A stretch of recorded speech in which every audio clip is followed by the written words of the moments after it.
வாழ்க வளம். மகிழ்ச்சி. வாழ்க வையகம், வாழ்க வையகம், வாழ்க வளமுடன். குரு வாழ்க, குருவே துணை. அருட்பேராற்றல், அருட்பேராற்றல் இரவும் பகலும் எல்லா நேரங்களிலும் எல்லா இடங்களிலும் எல்லா தொழில்களிலும் உறுதுணையாகவும் பாதுகாப்பாகவும் வழி நடத்துவதாகவும் அமையுமாக. ஆசான் அருட்தந்தை வேதாத்திரி மகரிஷி அவர்களே நம்மோடு சூக்குமமாக நிறைந்திருந்து இன்றைய தெய்வீக நிகழ்வுகள் அனைத்தையும் மிக சிறப்பாக நிகழ்த்தி கொடுப்பாராக. வாழ்க வளம், வாழ்க வளம். நண்பர்களே, இன்று நாம் ஒரு மிக முக்கியமான ஒரு சிந்தனை, நம் வாழ்வை கொண்டு செல்வதற்கு மிக மிக ஒரு தேவையான சிந்தனை. அதாவது நம்ம லைஃப்ல நிறைய ப்ராப்ளத்தை நம்ம ஃபேஸ் பண்றோம். அது எல்லாவற்றிற்கும் தீர்வுக்காக மகான்கள் சில விஷயங்களை மட்டும்தான் எல்லா பிரச்சனைகளுக்கும் தீர்வாக கொடுக்குறாங்க. அப்படி இருக்கிற ஒரு சிந்தனையே நாம் இன்னைக்கு சிந்திக்க போறோம். குறிப்பாக மகரிஷி அவர்கள் அப்படின்னு சொன்னா இந்த சிந்தனை தான் மகரிஷியை தெரிஞ்சவங்க எல்லாத்துக்கும் முதல் தலையாய சிந்தனையா வரும். இது ஆரம்பத்திலேயே நம்ம கொடுத்துருக்கணும்னு நிறைய பேர் சொல்லுவாங்க. ஆரம்பத்திலேயே கொடுத்துருந்தா நீங்க எவ்வளவு வேல்யூவா புரிஞ்சுக்குவீங்க அப்படின்னு எனக்கு தெரியல. இதை பத்தி கொஞ்சம் சொல்லியிருக்கிறோம். இருந்தாலும் இப்ப நம்ம கொடுக்கறது கொஞ்சம் ஆழமா நாம் இதை கொடுக்க நினைக்கிறோம். நீங்களும் முடிந்த வரைக்கும் இந்த ஒரு சிந்தனைய எந்த அளவுக்கு நீங்க கேட்டு சிந்திச்சு அதுல ஒரு தெளிவு பெற்று ஒரு உணர்வு பெற்று இந்த சிந்தனையை பயன்படுத்தினா மற்ற எல்லாமே எல்லா உங்க வாழ்க்கைக்கு தேவையான எல்லா விஷயத்தையும் நீங்க பெற முடியும். அவ்வளவுதான், சிம்பிள் சொல்லணும்னா. ஆனா இது நீங்க நல்லா ஒரு ஆழமான ஒரு புரிதலோட நீங்க அதை கேட்கணும், சிந்திக்கணும். ரொம்ப சிம்பிளான விஷயம்தான், ரொம்ப சிரமம் ஒன்றும் இல்லை. பட் அதை நீங்க புரிஞ்சுக்கணும், அவ்வளவுதான். சரிங்களா? Right right. நான் சென்ற வகுப்புல சொன்னேன், அதாவது எண்ணம் அப்படிங்கிறது என்ன அப்படின்னா, இறைவன் ஆற்றலாக மாற்றம் பெற ஒரு நிலைப்பாடு தான் எண்ணம் அப்படின்னு நீங்க புரிஞ்சுக்கணும். சரி, இறை சக்தியே மனிதனிடம் எண்ணமாக மலர்ந்து இருக்கிறது. அப்ப எண்ணங்கள் அப்படிங்கிறது இறை ஆற்றலுடைய பரிபூரண சக்தியை தன்னகத்தை கொண்ட ஒரு விஷயம். அந்த எண்ணத்தை யாரெல்லாம் சரியா பயன்படுத்தினாங்களோ அவங்க எல்லாம் வாழ்க்கையில ஜெயிச்சாங்க. அது உடல் நோய்கள்ல இருந்து விடுபட்டாங்க, கேன்சர் போன்ற கொடிய நோய்கள்ல இருந்து கூட விடுபட்டாங்க மருந்து மாத்திரை இல்லாம. மனம் சார்ந்த பல பிரச்சனைகள் இருந்து விடுபட்டாங்க. குடும்ப உறவுகள், பொருளாதாரம், வாழ்வியல் என்று சகல துறைகளிலும் வெற்றி பெற்றவர்களுக்கு எல்லாத்துக்கும் இந்த சூத்திரம் தெரிஞ்சதுன்னு சொல்றாங்க. எண்ணங்களை எப்படி கையாள்வது அப்படிங்கிறது. அப்ப அந்த எண்ணங்களை கையாள்ற முறை நமக்கு தெரியாததுனாலதான் நம்முடைய வாழ்க்கை சிக்கலாக நம்ம மாத்தி இருக்கிறோம். சரி, இப்ப அந்த எண்ணங்களை நம்ம எப்படி ஹேண்டில் பண்ணலாம் அப்படின்னா, மகரிஷி அவங்க சொல்லுவாங்க,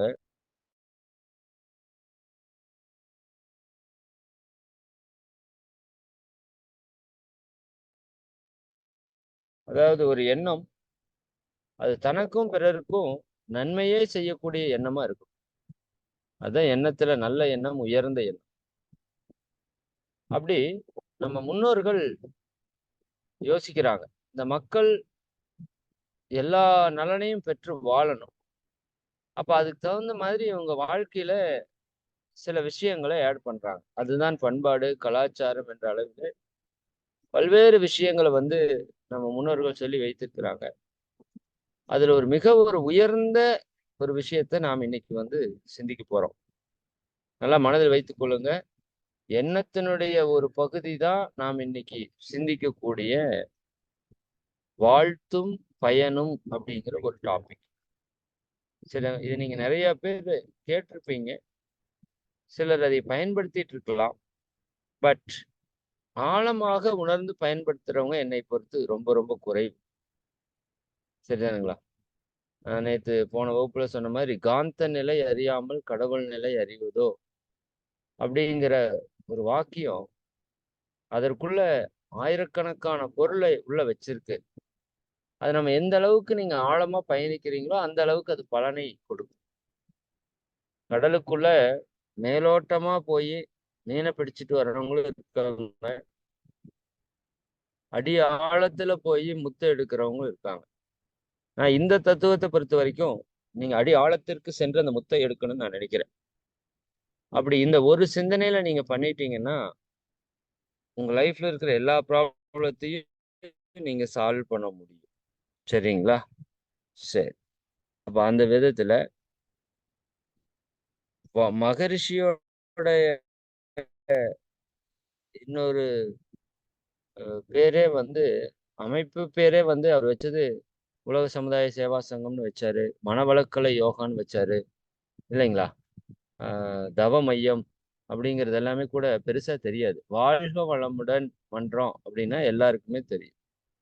அந்த அளவுக்கு இந்த வாழ்த்து வந்து இன்னைக்கு வேர்ல்டு ஃபுல்லாவே ஃபேமஸ் ஆயிருக்கு. ஆனா அது தெரியாம நிறைய பேர் ஒட்டுறாங்க. தெரியாம பண்ணாலும் தெரிஞ்சு பண்ணாலும் நன்மை வர்றதுதான் இல்லைங்களா? பட் அதை உணர்ந்து சொன்னோம்னா அதுல இருக்கிற முழு பலனையும் அனுபவிக்க முடியும். மகரிஷி என்ன சொல்றாங்கன்னா வாழ்த்து அப்படிங்கிறது ஒரு மகா மந்திரம் அப்படின்னு சொல்றாங்க. இந்த வாழ்க வளமுடன் அப்படின்னு சொல்றது ஒரு மகா மந்திரம். அது மந்திரம் என்னங்கிறத பத்தி எல்லாம் நான் பேசுறேன் இப்போ. சரிதானுங்களா? அப்ப அந்த வாழ்த்து அப்படிங்கிறது ஒரு மகா மந்திரம். அப்போ அந்த மந்திரத்தை கொண்டு வாழ்க்கைக்கான எல்லா தேவைகளையும் நீங்க நிறைவேற்றி கொள்ள முடியும். அதுதான் வாழ்த்தினால் சாதிக்க முடியாத காரியம் என்று எதுவுமே இல்லைன்னு மகிழ்ச்சி சொல்றாங்க. இயற்கைக்கு உடன்பட்ட அப்படி புரிஞ்சுக்குங்க. எதுவுமே இல்லை அப்படின்னா வாழ்த்தி வாழ்த்தி சூரியன் மேற்குள் ஒதுக்கி வைக்க முடியுமானா அது கிடையாது. சரிதானுங்களா? அப்போ நம்ம வாழ்க்கைக்கு நாம் அடையக்கூடிய இயற்கைக்கு பொருந்தக்கூடிய சரிங்களா எல்லா நன்மைகளையுமே நம்மால வந்து வாழ்த்தினால பெற முடியும். அப்ப அவ்வளவு ஒரு உயர்ந்த தத்துவத்தை நாம இப்ப பாக்குறோம். இப்ப வாழ்த்துனா என்ன, அது ஏன் நம்ம சொல்லணும், அதனால என்ன பலன் நமக்கு, சரிங்க, இது எப்படி சொல்லணும், சரிங்களா, சொல்றத முறையா சரியா சொல்லணும். அப்ப என்ன சொல்லை பயன்படுத்தி எல்லாம் வாழ்த்தலாம், யார் யாரையெல்லாம் வாழ்த்தலாம், இது எல்லாத்தையுமே நம்ம வந்து செய்ய போறோம். இப்ப வாழ்த்து அப்படிங்கிறது மகரிஷி என்ன சொல்றாங்கன்னா இது வந்து இறைவனோடு இறை ஆற்றலோடு இணைந்த ஒரு செயல். என்ன காரணம்னா நீங்க வந்து நம்ம உங்களுக்கு மெடிடேஷன் பத்தி சொல்லியிருக்கிறோம், அந்த ஃப்ரீக்வன்சி பத்தியும் சொல்லியிருக்கிறோம். நீங்க ஒருத்தரை பார்த்து வாழ்த்துறது அப்படிங்கிறது என்னன்னா அவங்க நல்லா இருக்கணும்னு நினைக்கிறீங்கல்ல, அதுவே வாழ்த்து தான். சரிங்களா? ஒருத்தர் நல்லா இருக்கணும்னு நீங்க நினைச்சாலே அது பேர் வாழ்த்து தான். இப்ப இயற்கையில இந்த இறைத்தன்மை எப்படி இருக்குன்னா எல்லா உயிர்களும் நல்லா இருக்கணும் அப்படின்னு நினைக்கிறது தான் இறைத்தன்மை. அப்படி வச்சுக்கோங்க. அப்ப நீங்க ஒருத்தரை பார்த்து வாழ்க வளமுடன் அப்படின்னு நீங்க வாழ்த்துறீங்கன்னா எல்லாரும் நல்லா இருக்கணும் அப்படின்னு நீங்க நினைக்கிறீங்க. அப்ப ஆட்டோமேட்டிக்காவே நீங்க ஒருத்தரை வாழ்த்தும் போது அவங்க நல்லா இருக்குன்னு நினைக்கும் போது நீங்க இறையாற்றல் கூட இணைஞ்சிடுறீங்க. சரிங்களா? இப்ப இந்த ஜூம்ல லிங்க் தொட்டு வந்தவங்க எல்லாம் எப்படி இந்த ஜூம்ல இணைஞ்சிருக்கீங்களோ அப்படி இந்த வாழ்த்து யாரெல்லாம் சொல்றாங்களோ அவங்க இறை ஆற்றல் இணைஞ்சிருவாங்க. சரி, அவங்களே நினைச்சாலும் அதை விட்டு மீற முடியாது. அப்ப வாழ்த்து சொல்லுவது அப்படிங்கிறது நீங்க நல்லா புரிஞ்சுக்கோங்க. இறை ஆற்றலோடு இறையோடு இணைந்த ஒரு செயலை நீங்க செய்யறீங்க. அப்ப நீங்க போய் இறைவன் கூட இணைய வேண்டாம், இறை ஆற்றல் உங்களோட வந்து இணைஞ்சிரும். சரிங்களா? அது உங்களை நினைத்து வாழ்த்தினாலும் சரி, யாரை நினைத்து வாழ்த்தினாலும் சரி. நீங்க வாழ்த்துறீங்க அப்படிங்கிறப்போ இறை ஆற்றலோடு நீங்க இணைஞ்சிருக்கிறீங்க அப்படிங்கிற ஒரு புரிதலோட நீங்க அதைய வாழ்த்து. சரிதானுங்களா? சரி. இப்ப வாழ்த்து அப்படிங்கிறது இவ்வளவு முக்கியம்னு சொல்றீங்களே, இதை நம்ம முன்னோர்கள் ஏதாவது சொல்லியிருக்கிறாங்களா? எப்பவுமே எந்த ஒரு தத்துவத்தையும் முன்னோர்களோட இணைச்சு நாம பார்த்தோம்னா, அந்த தத்துவத்துக்கு சக்தி, வேல்யூ அதிகம். அப்ப இந்த வாழ்த்து அப்படிங்கிறத நம்ம முன்னோர்கள் பயன்படுத்தியிருக்காங்களா அப்படின்னு பார்த்தா, ரொம்ப ரொம்ப அற்புதமா பயன்படுத்தியிருக்காங்க. இன்னும் மனித வாழ்க்கையில உயர்வதற்கு உச்சகட்டமா பயன்படுத்துறது இந்த வாழ்த்துன்னு கூட சொல்லலாம். பாருங்க, ஒரு குழந்தை பிறக்குது. பிறந்தோனையும் நம்ம எல்லாரும் போய் அந்த குழந்தைய வாழ்த்துறோம். நான் மறுபடியும் சொல்றேன், நல்லா இருக்கணும் அப்படின்னு நினைக்கிறதே வாழ்த்து தான். வேற ஒண்ணும் கிடையாது. மத்தவங்க நல்லா இருக்கணும்னு நீங்க நினைக்கிறதுக்கு பேரே வாழ்த்து தான். சரிதானுங்களா? ஒரு குழந்தை பிறந்தா வாழ்த்துறோம். ஒரு குழந்தைக்கு பேர் வைக்கிறோம்னா, எல்லாரும் சென்று அங்க வாழ்த்தி அந்த குழந்தைக்கு பேர் வைக்கிறோம். அந்த குழந்தை கொஞ்ச நாள் ஆனோனையும் காதணி விழா வச்சா, அங்கேயும் வாழ்த்துறதுக்காக எல்லாரையும் அழைத்து, அங்க ஒரு சிறப்பு செய்கிறோம்.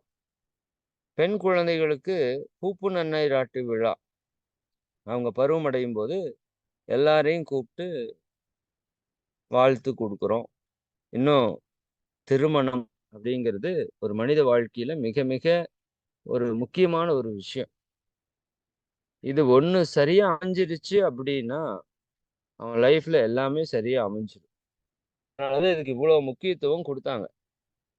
ஏன்னா, வாழ்க்கை துணை அப்படிங்கிறது கொஞ்சம் சரியில்லைன்னா, வாழ்க்கையே சரியில்லாம போயிரும். இது நம்ம எல்லாரும் அனுபவத்துல பார்க்கிற ஒண்ணு.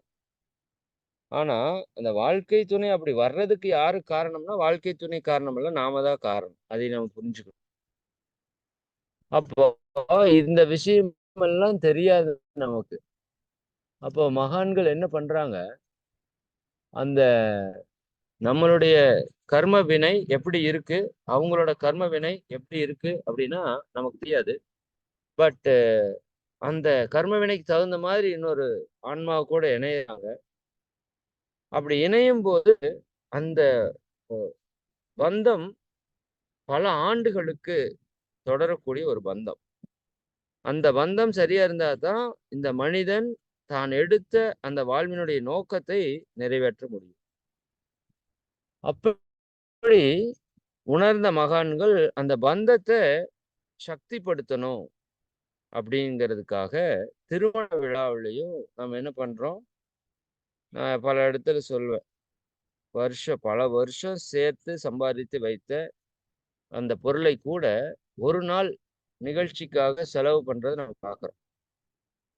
இது ஒரு விதத்துல பார்த்தா தப்புன்னு சொல்லுவாங்க. இவ்வளோ ஆடம்பரம் தேவையா? அப்படின்னா, ஆடம்பரம் தேவையில்ல. ஆனா வாழ்த்து தேவை. சரிதாங்களா? ஒரு பழமொழி கூட தெரியும் உங்களுக்கு. 1000 பொய் சொல்லி ஒரு கல்யாணத்த நடத்தலாம் அப்படின்னு சொல்லுவாங்க இல்லையா? ஆக்சுவலா அதனுடைய உண்மையான பொருள் என்ன? 1000 பேருக்கு போய் சொல்லி ஒரு கல்யாணத்த நடத்தணும் அப்படின்னு சொல்லுவாங்க. 1000 பேருக்கு நீங்க போய் சொல்லி, அந்த 1000 பேருடைய வாழ்த்தையும் வாங்கி அந்த கல்யாணத்த நடத்தணும்னு சொல்லுவாங்க. அதுதான் அதுல இருக்கிற உண்மையான அர்த்தம். அப்போ ஏன் 1000 பேருக்கு போய் சொல்லணும் அப்படின்னா, இந்த மனித மனம் இருக்கு இல்லையா? இந்த மனித மனதினுடைய அடித்தளத்தில் இருக்கிறது இறைவன். அப்ப நீங்க உங்கள்ட்ட இருந்து வரக்கூடிய எண்ணங்கள் எல்லாம் இறை ஆற்றலிலிருந்து வரக்கூடிய எண்ணம். அப்ப உங்க மனதை அமைதிப்படுத்தி, இறை ஆற்றலுக்கு அருகிலே நீங்க சென்று, நீங்க ஒருத்தரை வாழ்த்தும்போது, அந்த வாழ்த்து அலை அவர்களுக்கு வாழ்நாள் முழுவதும் காப்பாக அமையும். அவங்களுக்கு தேவையான எல்லா செல்வங்களையும், வளங்களையும் ஈர்க்கக்கூடிய ஒரு சக்தியாக மாறும். சரிதாங்களா? இதை உணர்ந்த நம்ம முன்னோர்கள், திருமணத்துல எல்லாரையும் கூப்பிட்டு வாழ்த்தை பெறணும் அப்படின்னு ஒரு பண்பாட்டை நமக்கு உருவாக்கி கொடுத்தாங்க. சரிங்களா? அப்ப எல்லாருடைய வாழ்த்தையும் பெற்று அந்த தம்பதி தன்னுடைய வாழ்க்கையை துவங்கும்போது, அவங்க வாழ்க்கையில எல்லா செல்வங்களையும், வளங்களையும் சிறப்பா பெறுவதற்கான வாய்ப்பை இயற்கை உருவாக்கி கொடுக்கும். சரிங்களா? அப்ப திருமண விழாவுல பல லட்சம் செலவு செய்து எல்லாரையும் வர சொல்லி, நாம போய் கூப்பிடுறதே அப்படித்தான் கூப்பிடுறோம். சரிதாங்க. நீங்க குடும்பத்தோட வந்து மணமக்களை வாழ்த்தணும் அப்படிதான் சொல்றோம். சரிங்களா? யாரும் சாப்பிடறதுக்கு வாங்க, எல்லாரையும் பார்க்கறதுக்கு வாங்கன்னு சொல்றது இல்ல. இது ரொம்ப ரொம்ப ஒரு முக்கியமான விஷயம். அப்போ இன்னைக்கு எப்படி இருக்கு கல்ச்சர் அப்படின்னு நீங்களே பாருங்க. இன்னைக்கு எப்படி இருக்கு கல்ச்சர் அப்படின்னா, ஆ போறோம். உண்மையாலுமே மகரிஷி அவங்க இந்த வாழ்த்தும் பயில சொல்லலன்னா, கல்யாணத்துல நம்ம என்ன பண்ணுவோம்னே எனக்கே தெரியல. போவோம், ஃபோட்டோ எடுத்துக்குவோம், சாப்பிடுவோம், வந்துருவோம். சொந்தக்காரங்க இருந்தா பேசுவோம். இதுதான் நடந்துட்டு இருக்கு. சரியாங்களா? இன்னைக்கு இந்த தத்துவம் தெரிஞ்சதுக்கு அப்புறம், அங்க போனா அந்த மணமக்கள வாழ்த்துறத தவிர வேற எதுவுமே நமக்கு தோன்றதில்ல. ஏன்னா, அன்றைய தினம் அவங்க வாழ்க்கையில ஒரு பெரிய அவங்க மொத்த வாழ்க்கைக்கான ஒரு பெரிய சிறப்பு நிகழ்வு நடக்குது. அந்த அன்னைக்கு அவங்களுக்கு குடுக்கக்கூடிய வாழ்த்து, அவங்க வாழ்நாள் முழுக்க காப்பாக இருக்கும், நன்மை செய்யுங்கிறதுனால, முழுக்க முழுக்க வாழ்த்துதல் மட்டும் தான் நம்ம மனசுல நடக்குது. புரிந்தவங்க, தெரிந்தவங்க கிட்ட. சரிதானுங்களா? அப்போ இந்த திருமணம் கூட இன்னைக்கு அது எதுக்கு பண்றோம், ஏன் பண்றோம்னே தெரியாத அளவுக்கு இன்னைக்கு சூழல் ஆயிப்போச்சு. அப்ப வாழ்த்தும் அதே மாரி தான். இப்ப எவ்வளோ பேர் நம்ம போய் மனசார வாழ்த்துறோம் அப்படின்னா, ரொம்ப ரொம்ப குறைவா இருக்கு. ஏன்னா இது தவறுன்னு சொல்லல. அவங்களுக்கே இது யாரும் சொல்லிக் குடுக்கல. நீங்க போறது வாழ்த்துறதுக்கு அப்படின்னா, அப்படி யாருமே சொல்லிக் குடுக்கல. அதனால போறோம், சாப்பிடுறோம், போட்டோ எடுக்கிறோம், வந்துர்றோம். இதுதான் நடந்துட்டு இருக்கு. சரி. அப்போ இந்த வாழ்த்த எவ்வளவு தூரம் நம்ம முன்னோர்கள் பயன்படுத்தி இருக்கிறாங்க அப்படிங்கிறதுக்காக அந்த விஷயத்த நான் உங்களுக்கு ஷேர் பண்றேன். சரி. இந்த வாழ்த்த என்னென்ன வார்த்தைகள் எல்லாம் கொண்டு வாழ்த்தலாம் அப்படின்னா, பல்வேறு வார்த்தைகள நம்ம முன்னோர்கள் பயன்படுத்தியிருக்காங்க. மவராசனா இருன்னு நெறைய பேர் சொல்லுவாங்க. நீங்க கேள்விப்பட்டிருக்கலாம். மவராசனா இரு, மவராசியா இருமான்னு. சரியாங்களா?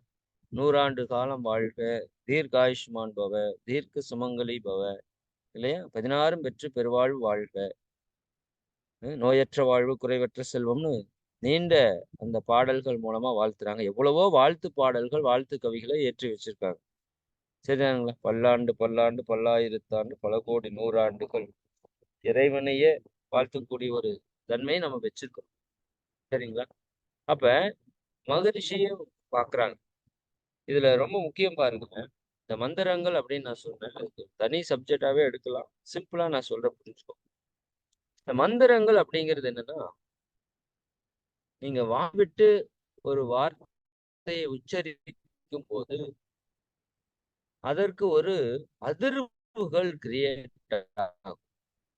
சரி, ரொம்ப சயின்ஸா சொல்லல. சிம்பிளா நான் சொல்றேன். நான் இப்ப பேசுறப்பவே என்னோட வார்த்தைகள்ல இருந்து ஒரு அதிர்வுகள் கிரியேட் ஆகும். இந்த அதிர்வுகள் இந்த பிரபஞ்சத்துல ஒரு தாக்கத்தை ஏற்படுத்தும். சரிங்களா? அப்போ எந்த மாதிரியான வார்த்தைகளை நீங்க பயன்படுத்தினா, எந்த மாதிரியான அதிர்வுகள் கிரியேட் ஆகும், அது எந்த மாதிரியான நன்மைகளை உங்களுக்கு செய்யும் அப்படிங்கிறத பொறுத்து கண்டுபிடிக்கப்பட்டவை தான் மந்திரங்கள். சரிங்களா? இவ்வளவுதான் ஷார்ட் ஃபார்ம். மந்திரம்னா என்ன? சரிங்களா? வார்த்தைகளுடைய ஆற்றலை பயன்படுத்தி பிரபஞ்ச சக்தியோடு இணைத்து நம் வாழ்க்கைக்கு தேவையான எல்லா செல்வங்களையும், வளங்களையும் பெறுவதற்கான ஒரு மிகச்சிறந்த நுட்பம் மந்திரங்கள். சரிங்க. இது பீஜாட்சர மந்திரம் அப்படின்னு சொல்லுவாங்க. 52 எழுத்துக்கள். நீங்க கேள்விப்பட்டிருக்கலாம். இந்த வங், சங், டங், ரிங் நம்ம மகரிஷி அவங்க அந்த சர்வவசிய தனாகர்ஷண சங்கல்பத்துல அந்த மந்திரங்கள்ல பெருவாரியான மந்திரங்கள அதுல பயன்படுத்தியிருப்பாங்க. இந்த இந்த மந்திரங்களுக்கு இந்த பீஜாட்சர மந்திரங்களுக்கு தனியா பொருள் கிடையாது. அந்த மந்திரத்தை உச்சரிக்கும்போது சில அதிர்வுகள் கிரியேட் ஆகும். அந்த அதிர்வுகள் ஒவ்வொன்னுக்கும் ஒவ்வொரு விதமான சக்தி உண்டு. இப்ப நீங்க நமச்சிவாய அப்படின்னு சொன்னீங்கன்னா, ஒரு மாதிரியான சக்தி கிரியேட் ஆகும். சிவாய நம அப்படின்னு சொன்னீங்கன்னா, வேற விதமா சக்தி கிரியேட் ஆகும். சரிங்களா? வய நமசின்னு சொன்னீங்கன்னா, வேற விதமா சக்தி கிரியேட் ஆகும். இது நீங்க சைவ சித்தாந்தம் போய் இத பத்தி பார்த்தீங்கன்னா, நெறைய இதுக்கான விளக்கங்கள் குடுத்திருப்பாங்க. இப்ப பேசிக்கா நீங்க புரிஞ்சுக்க வேண்டியது என்னன்னா, இந்த மந்திரங்கள் அதை உச்சரிக்கும்போது, உங்களுடைய உடலிலிருந்து ஒரு அதிர்வலை உற்பத்தியாகி, உங்க உடலுக்குள்ள டிராவல் பண்ணி பிரபஞ்சத்துல டிராவல் பண்ணும். சரிங்களா? அப்போ அதுல நன்மை செய்யக்கூடியத நம்ம முன்னோர்கள் ஆய்வு செய்து, சிந்தித்து, பல ஆண்டுகள் அ அந்த அதை பற்றி ஆழ்ந்த ஒரு நுட்பத்தோடு நமக்கு நிறைய கொடுத்துருக்குறாங்க. அதுல ஓம் அப்படிங்கிறது பிரணவ மந்திரம் அப்படின்னு நம்ம எல்லாருக்கும் தெரியும். அதே போல ஓம் நமச்சிவாய, ஓம் நமோ நாராயணாய, கோவிந்தான்னு சொன்னாலும், அரோகரான்னு சொன்னாலும், அல்லேலூயான்னு சொன்னாலும், ஆமன்னு சொன்னாலும், அல்லான்னு சொன்னாலும், இது எல்லாமே என்னன்னு பார்த்தீங்கன்னா, நம்ம மூலாதாரத்தில் இருக்கிற அந்த குண்டலினி சக்தியை துரியத்துக்கு கொண்டு வர்றதுக்கான ஒரு நுட்பம். இந்த மந்திரங்கள்ல இருக்கிற ஒரு பெரும் சிறப்பு. சரிங்களா? இப்படி ஒவ்வொரு மந்திரத்துக்கும் ஒவ்வொரு சிறப்பு வந்து இயற்கையில் அமைஞ்சிருக்கு. அது நீங்க மந்திரங்கள பற்றி நிறையா அ தெரிஞ்சுக்கிறது நல்லதுதான். சரிங்களா? இப்ப இஸ்லாத்துல ஒரு விஷயம் சொல்லுவான். யார பார்த்தாலும் சலாம் அலைக்கும் அப்படிங்கிற ஒரு வார்த்தைய வந்து சொல்றத நீங்க பார்க்கலாம். அதுக்கான பொருள் என்ன அப்படின்னு நெறைய பேருக்கு நமக்கு தெரியாது. சரிதானுங்களா? நபிகள் என்ன சொல்றார்? உங்கள் மீது சாந்தியும், சமாதானமும் உண்டாவதாக. சரிதாங்க. உங்களோட லைஃப்ல எப்பவுமே அமைதியும், சமாதானமும், நிறைவும், மகிழ்ச்சியும் உண்டாவதாக அப்படிங்கிறது தான் சலாம் அலைக்கும் அப்படின்னு. சரிதாங்க. அதுக்கு ஆப்போசிட்ல இருக்கவங்க சொல்லுவாங்க, வலைக்கும் சொல்றது நீங்க பார்க்கலாம். உங்களுடைய வாழ்க்கையிலயும் சமாதானம் உருவாகட்டும். சரிதானுங்களா? அப்போ அ நம்ம இதை வந்து ஒவ்வொரு மதத்திலயுமே உணர்ந்திருக்கிறாங்க. அதுதான் முக்கியம். இன்னைக்கு வந்து நம்ம மதங்களா நெறைய பிரிஞ்சுட்டோம். மனுஷன் வந்து எதற்காக படைக்கப்பட்டானோ, எதை உணர்வதற்காக படைக்கப்பட்டானோ, அதை வைத்துக்கொண்டே வந்து மனிதன் வந்து இன்னைக்கு பிரிக்கப்பட்டிருக்கிறான். அதுதான் உண்மை. அப்போ ஆனா எல்லா மதத்தினுடைய மகான்களும், குருமகான்களும் அந்த வாழ்த்து தத்துவத்த ஆழமா தான் புரிஞ்சு வச்சிருக்காங்க. சரிதானங்க. நம்ம கிறிஸ்துமஸுக்கு வாழ்த்து சொல்றோம், ரம்ஜானுக்கு வாழ்த்து சொல்றோம். சரிதானங்க. எல்லா பண்டிகைகள்லயும் நம்ம வாழ்த்து சொல்றோம். பொங்கல், ரம்ஜான், சரிதாங்களா? தீபாவளி, இன்னும் எல்லா நாடுகள்லயும் புத்தாண்டுக்கு வாழ்த்து சொல்றோம், சுதந்திர தினம் வாழ்த்து சொல்றோம், குடியரசு தின வாழ்த்துக்கள் சொல்றோம். சரிதானுங்களா? அப்போ எங்கேயுமே வந்து பரவி கிடக்குது இந்த வாழ்த்து. இன்னும் ஒரு படி மேல போய் கடவுள் வாழ்த்து. சரி, திருக்குறள் முதல் கொண்டு எல்லா அறநூல்கள்லயும் முதல் தொகுப்பா இருக்கிறது கடவுள் வாழ்த்து. தமிழ் தாயை வாழ்த்துறோம். தேசிய கீதம் அப்படிங்கிறது இந்தியாவை நம்ம வாழ்த்தக்கூடியது. சரிதானுங்களா? அப்போ திருவாசகத்துல சிவபுராணம் மிக ஒரு சக்திமிக்க ஒரு மந்திர தொகுப்பு அது. சரிதானுங்க. நம்ம கர்ம வினைகளை எல்லாம் போக்கக்கூடிய ஆற்றல் அதுல இருக்குதுன்னு முன்னோர்கள் சொல்றாங்க. ஆனா அது பொருள் புரிஞ்சு சொல்லணும். எல்லா இடத்துலயுமே இப்ப இருக்கிற பிரச்சனை என்னன்னா, பொருள் புரியாம சொல்றது அப்ப நமக்கு பிரச்சனை. இப்ப அவரே என்ன தொடங்குறாரு, நமச்சிவாய வாழ்க நாதன் தாழ் வாழ்க. இமைப்பொழுதும் என் நெஞ்சில் நீங்காதான் தாழ்வாழ்வுன்னு கடவுளையே வாழ்த்தி அங்க பாடுறோம். சரிதானுங்க. பெரிய புராணம். இப்படி எல்லா இதுலயும் நீங்க எடுத்துட்டீங்க அப்படின்னா, அந்த வாழ்த்துக்கு வந்து ரொம்ப ரொம்ப இம்பார்ட்டன்ஸ் குடுத்துருக்காங்க நம்ம முன்னோர்கள். அப்போ இந்த வாழ்த்துல ஒரு அதிகபட்சமான சக்தி என்ன இருக்கிறத உணர்ந்த நமது முன்னோர்கள், அதைய அற்புதமா லைஃப்ல பயன்படுத்துறாங்க.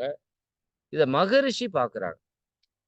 மகரிஷிக்கு என்னன்னா, நம்ம எல்லாம் சீக்கிரம் இறையுணர்வை பெறணும். சீக்கிரம் பிரச்சனையிலிருந்து விடுபட்டு வரணும். அப்படிங்கிறதுல மிகப்பெரிய தாக்கம் கொண்டவர் மகரிஷி. மகரிஷி என்ன பண்றாங்க, இந்த வாழ்த்த யோசிக்கிறாங்க. இது எப்பாவது ஒண்ணுதான் நமக்கு கிடைக்குது. குழந்தை பிறக்கிறப்ப, கல்யாணத்தப்பன்னு ஒவ்வொரு பர்த்டேக்கும் வாழ்த்து வாங்கலாம். இல்ல அப்படித்தானே வாழ்த்து வாங்க முடியும். ஆனா இந்த வாழ்த்துக்கு அதிகப்படியான சக்தி இருக்கிறத அவங்க வந்து உணர்றாங்க. அப்ப இந்த வாழ்த்த வந்து மக்களுக்கு வந்து பயன்படுத்தணும். ஃபுல் ஃபுல் ஃப்ளட்ஜ்டா அந்த வாழ்த்த அவங்க வந்து பயன்படுத்தினாங்கன்னா, அவங்க லைஃப்ல நிறைய நன்மை நடக்கும்னு கண்டுபிடிச்சு, அப்ப எப்பயாவது ஒரு நாள் சொல்றத விட்டுட்டு, ரெகுலரா இதை சொல்ல முடியுமா? சொல்ல வைக்க முடியுமா? அப்படின்னு யோசிக்கிறாங்க. அப்படி யோசிச்சதனோட விளைவு தான், சரிங்களா? நமக்கு கிடைத்திருக்கிற இந்த வாழ்க வளமுடன் என்று வாழ்த்தக்கூடிய ஒரு மகா மந்திரம்னு வச்சுக்கோங்களேன். சரிங்களா? அப்போ பிறர் நலமாக வாழ வேண்டும் அப்படிங்கிற ஒரு கருத்தோட நாம சொல்லக்கூடிய ஒரு ஒலிக்கு பேரு தான் வாழ்த்து. சரிங்களா? மத்தவங்க நல்லா வாழணும் அப்படிங்கிறதுக்காக நாம சொல்ற ஒரு சொல்லுக்கு பேரு வாழ்த்துன்னு வச்சுக்கோங்க. சரியாங்களா?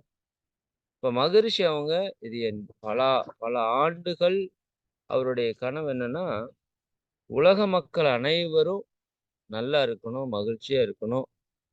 அவங்ககிட்ட இருக்கிற பிரச்சனைகள் எல்லாம் தீர்ந்து அவங்க சந்தோஷமா இருக்கணும்னு மகரிஷி நினைச்சதுல, அவருக்கு கிடைச்ச இறைவன் கொடுத்த ஒரு மிகப்பெரிய ஒரு மகா மந்திரம்னா, வாழ்க வையகம், வாழ்க வையகம், வாழ்க வளமுடன். நண்பர்களே மன்னிக்கணும். ஆடு கொஞ்சம் கத்துது பக்கத்தால. சரிங்களா? ஓகே. சரி. இயற்கையோட இயற்கையா தான் இருக்கோம். அதனால உங்களுக்கு டிஸ்டர்ப் இருக்காது. சரி கேட்டுக்கலாம். அப்போ மகரிஷி என்ன சொல்றாங்க? வாழ்க வையகம், வாழ்க வையகம், வாழ்க வளமுடன் அப்படின்னு ஒரு மகா மந்திரத்த இந்த உலக மக்கள் எல்லோருக்கும் உருவாக்கி குடுத்துருக்காங்க. சரிங்களா? எனக்கு தெரிஞ்சு இந்த ஒரே மந்திரமே போதும். நம்ம அத பண்ணணுமா, இத பண்ணணுமா, எத பண்ணணும் அப்படின்னு யோசிக்கிறவங்கலாம் நீங்க எதையும் பண்ண வேண்டாம். சரிங்களா? நீங்க ஓய்வா இருக்கிறப்போலாம் உங்க மனதுல எப்பவுமே இந்த மந்திரத்த மட்டும் நீங்க சொல்லிட்டே இருந்தீங்கன்னா போதும். சரிதானுங்களா? இந்த ஒரு மந்திரமே உங்க வாழ்க்கைக்கு போதும் அப்படிங்கிறது என்னோட கருத்து. சரிங்களா? அப்ப இந்த வாழ்க வளமுடன் சொல்றாரே, நெறைய பேருக்கு இது அர்த்தமே தெரியாது. பட் ஆனா எல்லாருமே சொல்றோம். தப்பு கிடையாது. சரிதானுங்களா? தண்ணீங்கிறது வந்து அ என்ன, ஏது அப்படின்னு தெரிஞ்சுட்டு குடிச்சா தான் தாகம் தீரணும்னு இல்ல. சரிதாங்க. குடிச்சா தாகம் தீருது. ஆனா, அதை கொஞ்சம் நுட்பமா தெரிஞ்சுக்கிட்டா, இன்னும் இல்லைங்களா? ஒரு பொருளோட சரியா பயன்படுத்துவீங்க. நம்ம வேல்யூ தெரியலைன்னா, அது வேஸ்ட் பண்றோம். அதான் நம்ம லைஃப்ல நடக்கிறது. நம்ம மனித வாழ்க்கையோட வேல்யூ தெரிஞ்சதுன்னா, அந்த வாழ்க்கைய நம்ம நல்லா யூஸ் பண்ணலாம். ஒரு கணவரோட வேல்யூ, ஒரு மனைவியோட வேல்யூ, ஒரு குழந்தையோட வேல்யூ சரிதாங்க. அப்ப எல்லாத்தோட வேல்யூ தெரியிற வரைக்கும், அது நம்ம வந்து சரியா பயன்படுத்த மாட்டோம். அது துன்பம் தான். அப்ப வாழ்க வளமுடன் சொன்னா என்ன அர்த்தம்? அது முதல் தெரியணும். நல்லா புரிஞ்சுக்கோங்க. உங்க வாழ்க்கைக்கு தேவையான எல்லா பேறுகளையும் பெற்று, சரிதானங்க. நீங்கள் இனிதாக, மகிழ்வாக, அமைதியாக, ஆனந்தமாக வாழ வேண்டும். அப்படிங்கிறது தான் இந்த வாழ்க வளமுடன் அப்படிங்கிறதுக்கான பொருள். சரியாங்களா? வளம் அப்படிங்கிற சொல் வந்து மிக அற்புதமான ஒரு சொல். அது மகரிஷி கூட சொல்லுவாங்க. உங்க வண்டவாளத்த தண்டவாளம் ஏத்திருவேன் அப்படின்னு சொல்லி சண்டை போட நெறைய பேர் பேசுவாங்க. நீங்க கேள்விப்பட்டிருக்கீங்களா? உன்ற வண்டவாளம் எனக்கு தெரியாது. அப்படியெல்லாம் பேசுவோம் இல்லையா? வண்டவாளத்த தண்டவாளம் ஏத்திருவேன்னா என்ன அர்த்தம்னா, வண்டவாளம் அப்படிங்கிறது ஒண்ணும் இல்ல. உன்னுடைய வேண்டல் என்ன? உன்னுடைய வளம் என்ன? வேண்டல்னா நீ கேட்கறது. உன்கிட்ட இல்லாதது. வளம்னா உன்கிட்ட இருப்பது. சரிதானே? உன்னோட வேண்டல் என்ன? உன்னோட வளம் என்னன்னு எனக்கு தெரியும். சரிதானுங்களா? அதுதான் வண்டவாளம். வேண்டல் வளம் பிற்காலத்துல வண்டவாளமா மாறிடுச்சு. எல்லாத்துக்கிட்டயும் சொல்லிருவேன். சரிதானே? உங்கட்ட என்ன இருக்கு, இல்லை. அப்ப வளம் அப்படிங்கிறது செல்வங்களை குறிக்கக்கூடிய ஒரு சொல். மொத்தமா வளம்ங்கிறது 16 செல்வங்களையும் குறிக்கக்கூடிய ஒரு சொல். அப்ப உங்க வாழ்க்கைக்கு தேவையான எல்லா செல்வங்களையும் 16 செல்வங்களையும் பெற்று நீங்க சிறப்பாக, இனிதாக வாழணும் அப்படின்னு நான் ஒவ்வொருத்தர்கிட்டயும் நான் போய் சொல்ல முடியுமா? அப்படி சொல்ல முடியாது. போனோனே பார்த்தோனே, நீங்கள் உங்கள் வாழ்க்கையில் பெற வேண்டிய 16 செல்வங்களையும் பெற்று நீங்கள் நிறைவாக, மகிழ்வாக வாழ்க அப்படின்னு சொல்லி சொல்லி ஒவ்வொருத்தர்கிட்டயும் பேச முடியுமான்னு முடியாது. அப்ப அதுக்கு ஒரு ஷார்ட் ஃபார்ம் தான் மகிழ்ச்சி என்ன சொல்றாருன்னா, வாழ்க வளமுடன். அப்ப வாழ்க வளமுடன்னு நீங்க ஒருத்தர பார்த்து சொல்லும்போது, உங்க மன உணர்வு எப்படி இருக்குன்னா, அவரோட வாழ்க்கையில எல்லா வளங்களையும், நலங்களையும் பெற்று சிறப்பாக வாழணும், நல்லா வாழணும்னு நீங்க நெனச்சு சொல்லணும். அதுதான் முக்கியம். ஆனா இன்னைக்கு என்ன ஆயி போச்சு அப்படின்னா, நான் கண்கூட பார்க்கிறது, எல்லாத்துக்கும் வாழ்க வளமுடன்னு சொல்றோம். ஆனா அதுல உணர்வு இல்லாம சொல்றோம். சரிதானுங்களா? உணர்வு இல்லாம சொல்றோம். அப்ப உணர்வு இல்லாம சொல்லும்போது அந்த மந்திரம் பலிக்கிறது இல்ல. அப்ப அதுதான் நாம பண்ற மிகப்பெரிய விஷயம். தவறு. சரிதானுங்களா? நான் இந்த வாழ்த்து மயம் பேசுறப்ப உங்களுக்கு அடுத்த வகுப்புல பேசுறேன். எவ்வளவு மிராக்கிள்ஸ் வந்து நடந்திருக்கு. என்னென்ன நோய்களை நம்ம வாழ்த்தி குணப்படுத்தி இருக்கிறாங்க. சரி சயின்டிஃபிக் உங்களுக்கு ப்ரூஃபோட நான் அடுத்த வகுப்புல நான் உங்களுக்கு சொல்றேன். சரிங்களா? அப்போ அவ்வளவு பெரிய சக்தி கொண்ட ஒரு மந்திரத்தை நம்ம கையிலேயே வச்சிருக்கிறோம். பட் அதைய பயன்படுத்தி நம்ம வாழ்க்கையில இருக்கிற பிரச்சனைய போக்க நமக்கு தெரியல. அதுதான் ஓப்பனா சொல்லணும். சரி, இன்னைக்கு வந்து காலம் கருதி நான் இதோட நிறைவு செய்யறேன். சரிங்களா? நீங்க அதுக்காக நாளான்னைக்குல இருந்து அதை சொல்லணும்னு அவசியம் இல்ல. ஒரு உலகில் மிக சக்தி வாய்ந்த ஒரு மந்திரம் வாழ்க வளமுடன் அப்படிங்கிற ஒரு மந்திரம். சரிங்களா? அப்போ அதை வந்து நீங்க இன்றிலிருந்தே நல்லா பயன்படுத்த தொடங்குங்க. முதல் உங்களை நினைத்து நீங்க வாழ்க வளமுடன் சொல்லுங்க. நெறைய பேர் என்கிட்ட வந்து கேட்பாங்க, "சார் எனக்கு இது வேணும், அது வேணும்." அ ஆனா பாசிட்டிவா நினைக்கிறதா, நெகட்டிவா நினைக்கிறதா? நான் வந்து சில விஷயத்த பாசிட்டிவா, நெகட்டிவா மாத்தி வச்சுட்டேன்னா எனக்கு ஏதாவது பிரச்சனை ஆயிருமா? சரிங்களா? அ எ நாம ஒண்ணு சொல்லுவோம். இறைவன் வந்து நீ நெனச்சீன்னா அதையும் குடுப்பாரு. ஆனா உனக்கு இயற்கையா என்ன வரணும்னு ஒண்ணு இருக்குதோ, அது கூட அது வந்து முரண்பாடு ஆயிரும். உதாரணத்துக்கு இறைவன் வந்து உங்களுக்கு வந்து ரூ. 1,00,00,000 குடுக்கலான்னு நெனைக்கிறாருன்னு வச்சுக்கோங்க, உங்க கர்மா படி. ஆனா நீங்க போய் அங்க ரூ. 5,00,000 வேணும்னு ஏதாவது கேட்டுருப்பீங்க. அப்ப இறை ஆற்றலுக்கும் உங்களுக்கும் பெரிய முரண்பாடு வரும். சரிதானுங்களா? முரண்பாடு வந்துரும். அது ஒண்ண குடுக்கலான்னு நெனைக்கும். நீங்க ஒண்ண பெறலான்னு நெனைப்பீங்க. மகரிஷி கூட சொல்லுவாங்க, இந்த கல்யாணத்துக்கு நல்ல மாப்பிள்ளையா, நல்ல பொண்ணா வேணும்னு மட்டும் கேளுங்க.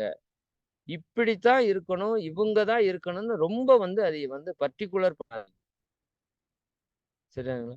பர்ட்டிகுலர் பண்ணுனீங்கன்னா என்ன ஆகும்னா, உங்களுக்கு இயற்கை ஒண்ணு நடத்தணும்னு இருக்கும். ஆனா நீங்க வேற ஒரு நபரையோ, ஒரு பர்சன நீங்க எதிர்பார்த்து போனீங்கன்னா, பர்ட்டிகுலர் கிடைச்சிரும். குறிப்பிட்ட நபரை நீங்க நோக்கி போனீங்கன்னா, நபர் கிடைச்சிருவாரு. ஆனா உங்க வாழ்க்கையே மொத்தமா மாறிரும். நல்லா புரிஞ்சுக்கோ. நீங்க அதனால பல துன்பங்களை அனுபவிக்கிறதுக்கான சூழல்ல நீங்க தள்ளப்படுவீங்க. இப்படி நம்ம லைஃப்ல நெறைய பேர் நாமே ஆப்பு வச்சுக்கிட்டவங்க இருக்கோம். சரி விடுங்க. அது நடக்கும்னு இருக்கு நடந்துருச்சு. நான் என்ன சொல்றேன்னா, நமக்கு வந்து வேண்டுறதுக்கு கூட தெரியாதுங்க. தப்பு தப்பா வேண்டி வச்சிருக்கோம். அது நமக்கே வந்து பிரச்சனையா வந்துரும். அதனால நீங்க உங்களை நினைத்து, நான் என்னை நினைத்து, நாம் நம்மை நினைத்து ஒரே ஒரு விஷயம். வாழ்க வளம். அது மட்டும் சொல்லிட்டு வாங்க. ஏன்னா, அந்த வாழ்க வளமுடன் நீங்க சொல்லிட்டாலே, நமக்கு என்ன தேவையோ, அத வந்து இயற்கை வந்து தானாகவே செய்து குடுத்துரும். சரிதானுங்களா? அப்ப இந்த ஒரு மந்திரத்த நீங்க இன்னையிலிருந்து தொடங்குங்க. சரிங்களா? இன்னையிலிருந்து தொடங்கி, கொஞ்சம் சின்சியரா பண்ணணும். எப்படி நீங்க காலையில உடற்பயிற்சி, காய்கள் தியானம் இது எல்லாமே பண்றீங்களோ, அப்படி வாழ்த்தையும் கொஞ்சம் உணர்வு பூர்வமா, நீங்க ஓய்வா இருக்கிற நேரங்கள்ல, சும்மா இருக்கிற நேரங்கள்ல எல்லாம், முதல்ல உங்கள நல்லா வாழ்த்துங்க. அதுக்கப்புறம் மத்தவங்கள வாழ்த்தி திருத்தலாம். அதெல்லாம் 2வது. சரிங்களா? எல்லா பிரச்சனைக்கும் காரணம் நம்ம தான். அத புரிஞ்சுக்கோங்க. உங்க லைஃப்ல வர்ற எல்லா நல்லதுக்கும், உங்க லைஃப்ல வர்ற எல்லா கெட்டதுக்கும் காரணம் நம்ம தான் அப்படின்னு நீங்க முதல் புரிஞ்சுக்கிட்டாலே, நீங்க பெரிய ஞானி ஆயிட்டீங்கன்னு அர்த்தம். சரிதானுங்களா? அப்ப என்னோட லைஃப் நல்லா இருக்கணும் அப்படின்னா, நான் நல்லா இருக்கணும். என்னுடைய கர்ம வினைகள் எல்லாம் கழிந்து, என்னுடைய ஆன்மா தூய்மை அடையணும். கருமையும் தூய்மை அடையணும். அப்ப அதற்கு நாம செய்ய வேண்டிய ஒரே வேலை, நம்மை நாமே எப்பவுமே, எப்பவுமே இது வந்து ஒரு சுயநலம் இல்ல. நல்லா புரிஞ்சுக்கோங்க. என்னை நானே வாழ்த்துறது சுயநலமானா சத்தியமா கிடையாது. இதுதான் நீங்க செய்ய வேண்டிய உலகின் மிகச்சிறந்த அறம். சரிதாங்களா? அப்ப உங்களை நீங்களே வாழ்த்திட்டு அப்படின்னு சொன்னா, நீங்க சிறப்பாக உயர்ந்த நிலைக்கு போகணும் அப்படின்னு அர்த்தம். அதாவது இந்த வாழ்வு அப்படின்னு என்ன? அதாவது வாழ்தல் அப்படின்னு ஒண்ணு இருக்கு இல்லைங்களா? நாமெல்லாம் வாழ்ந்துட்டு இருக்கிறோம் அப்படின்னு சொல்றோம். வாழ்தல் அப்படின்னு ஒண்ணு இருக்கு. அப்படின்னு ஒண்ணு இருக்கு இல்லையா? அப்ப உண்மையாலுமே வாழ்வு அப்படின்னா என்ன அப்படின்னு முதல்ல தெரியணும். நம்ம ஏதோ வாழ்ந்துட்டு இருக்கிறோம் அப்படின்னு சொல்றேன். ஆக்சுவலா வாழ்ந்துட்டு இருக்கிறது அப்படிங்கிறதுக்கு ஒரு பொருள் இருக்கு. பிழைக்கிறது அப்படின்னு ஒண்ணு இருக்கு. மற்ற உயிர்கள் எல்லாம் பொழைக்கும்னு சொல்லுவாங்க இல்லையா?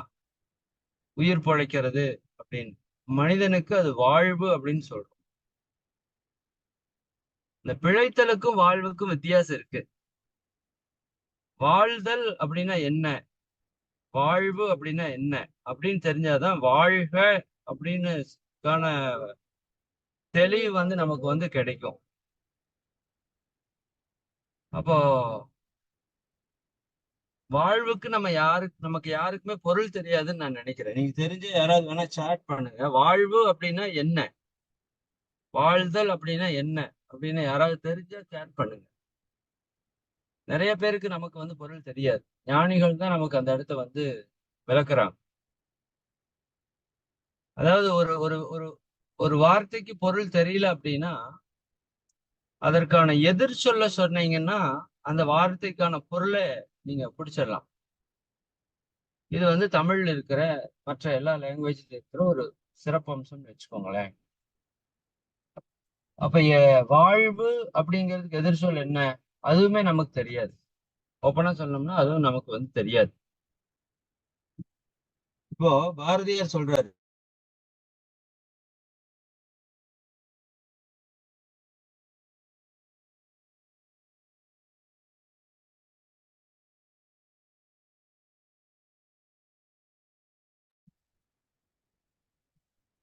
பாரதியாரோட ஒரு பாடல் நம்ம எல்லாருக்குமே தெரியும்.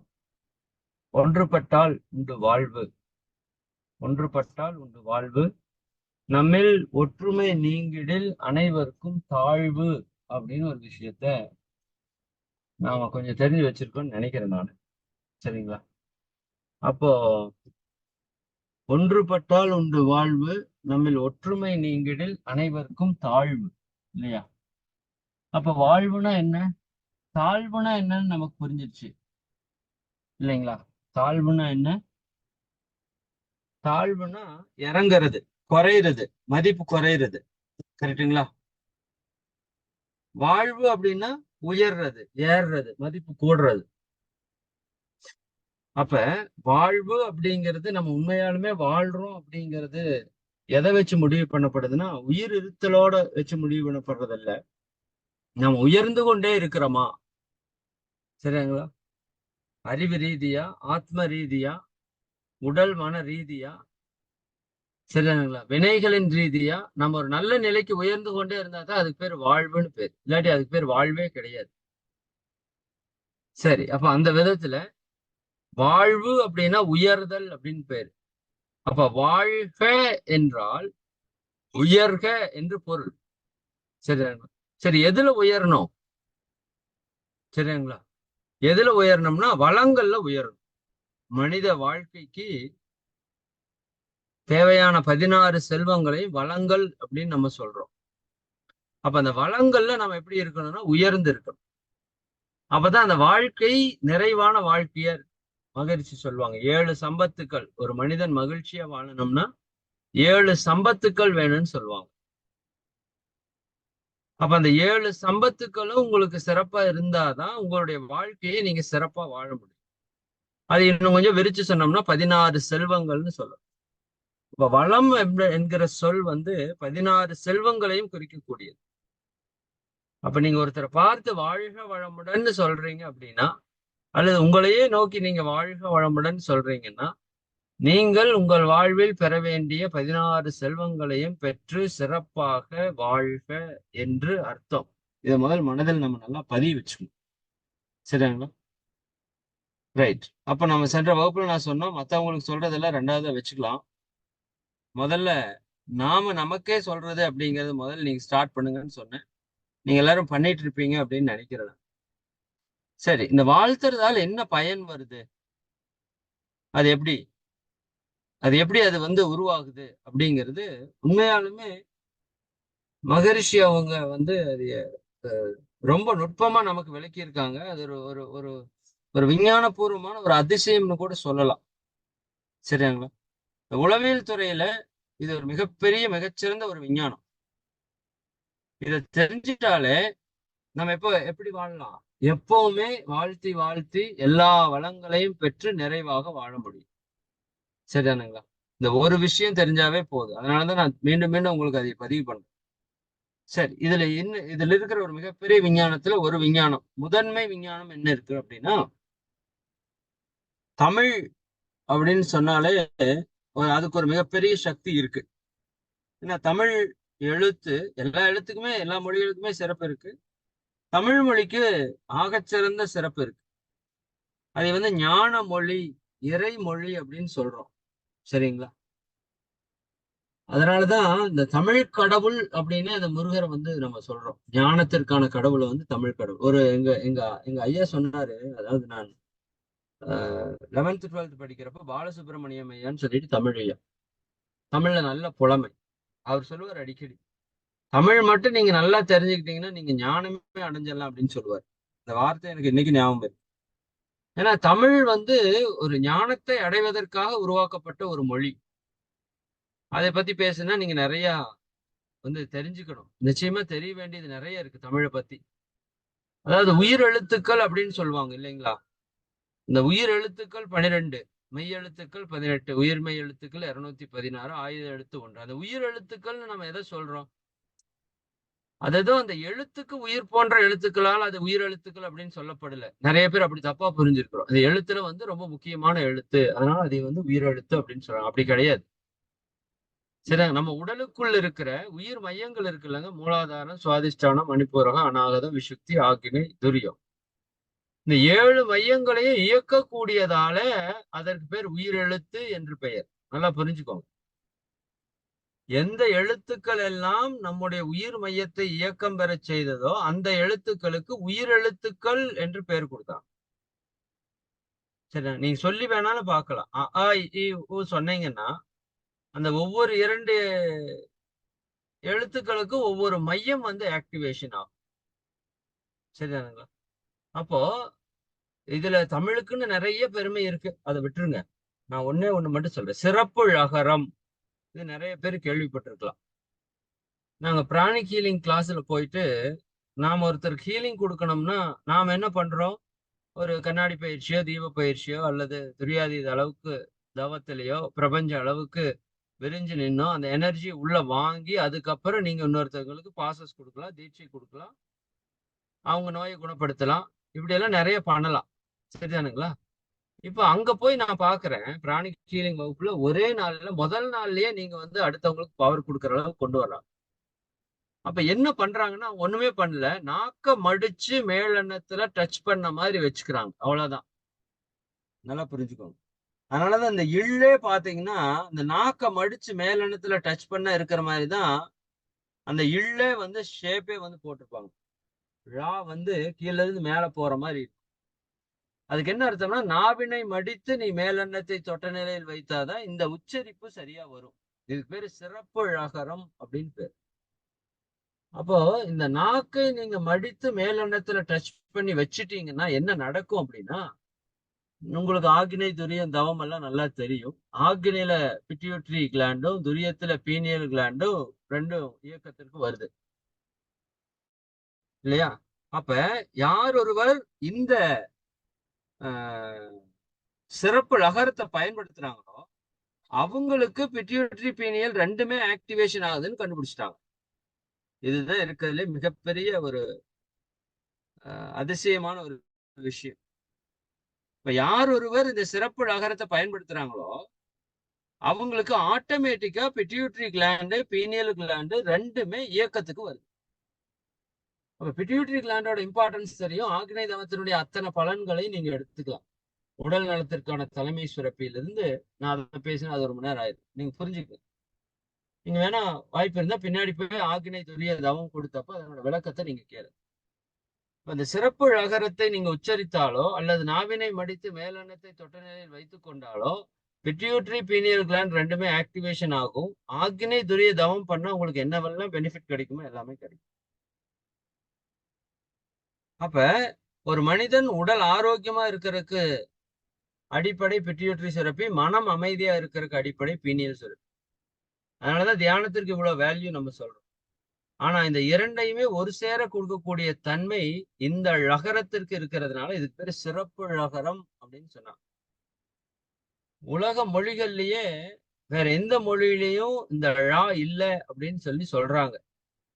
அன்னைக்கு ஒரு ஆசிரியர் குஜராத்தில மட்டும் இந்த இது இருக்குது அப்படின்னு சொல்லி சொன்னார். தெரியல, எனக்கு அதை பத்தி அதிகமா தெரியல. பட் மேக்சிமம் வேற எந்த மொழியிலையுமே இந்த ழகரத்தை யாரும் பெருசா உச்சரிக்கல. ஆனா தமிழர்கள் அதாவது எழுத்து உருவாக்கப்பட்டது வந்துங்க சொன்னதுக்கு அப்புறம் அந்த எழுத்தா உருவாக்கப்படல. அது உள்ள என்ன மாதிரியான எஃபெக்ட் மந்திரங்கள் அப்படின்னு சொல்றாங்க இல்லைங்களா? ஒரு மந்திரத்தை சொன்னா நம்ம உடம்புக்குள்ள சம் பிளேசஸ்ல சம் வைப்ரேஷன் வந்து கிரியேட் ஆகும். அதான் மந்திரங்கள். அப்ப எந்த மாதிரியான மந்திரத்தை சொன்னா நம்ம உடம்புக்குள்ள எந்த மாதிரியான வைப்ரேஷன் கிரியேட் ஆகும், நம் மனதுல எப்படி மாற்றம் வரும், பிரபஞ்ச சக்தி எந்த மாதிரியான சக்தி எல்லாம் ஈர்க்கப்படும்னு நம்ம முன்னோர்கள் மிகப்பெரிய ஒரு ஆராய்ச்சி அதையெல்லாம் செய்துதான் அந்த மந்திரங்களை கண்டுபிடிச்சிருக்காங்க. அதனாலதான் மகிழ்ச்சி சொல்றாங்க, இந்த வாழ்க வளமுடன் அப்படிங்கிறது ஒரு மகா மந்திரம்னு வந்து சும்மா சொல்லல. சரி, இந்த சிறப்பு அகரத்தை அதை நம்ம பயன்படுத்துறோம். வாழ்க அப்படின்னு நம்ம சொல்றப்ப சரியா அந்த சிறப்பு அகரத்தை பயன்படுத்துறோம். நிறைய பேர் இது தெளிவா தெரிஞ்சவங்க பேர் வைக்கிறப்பவே இதை சேர்த்தி வைப்பாங்க.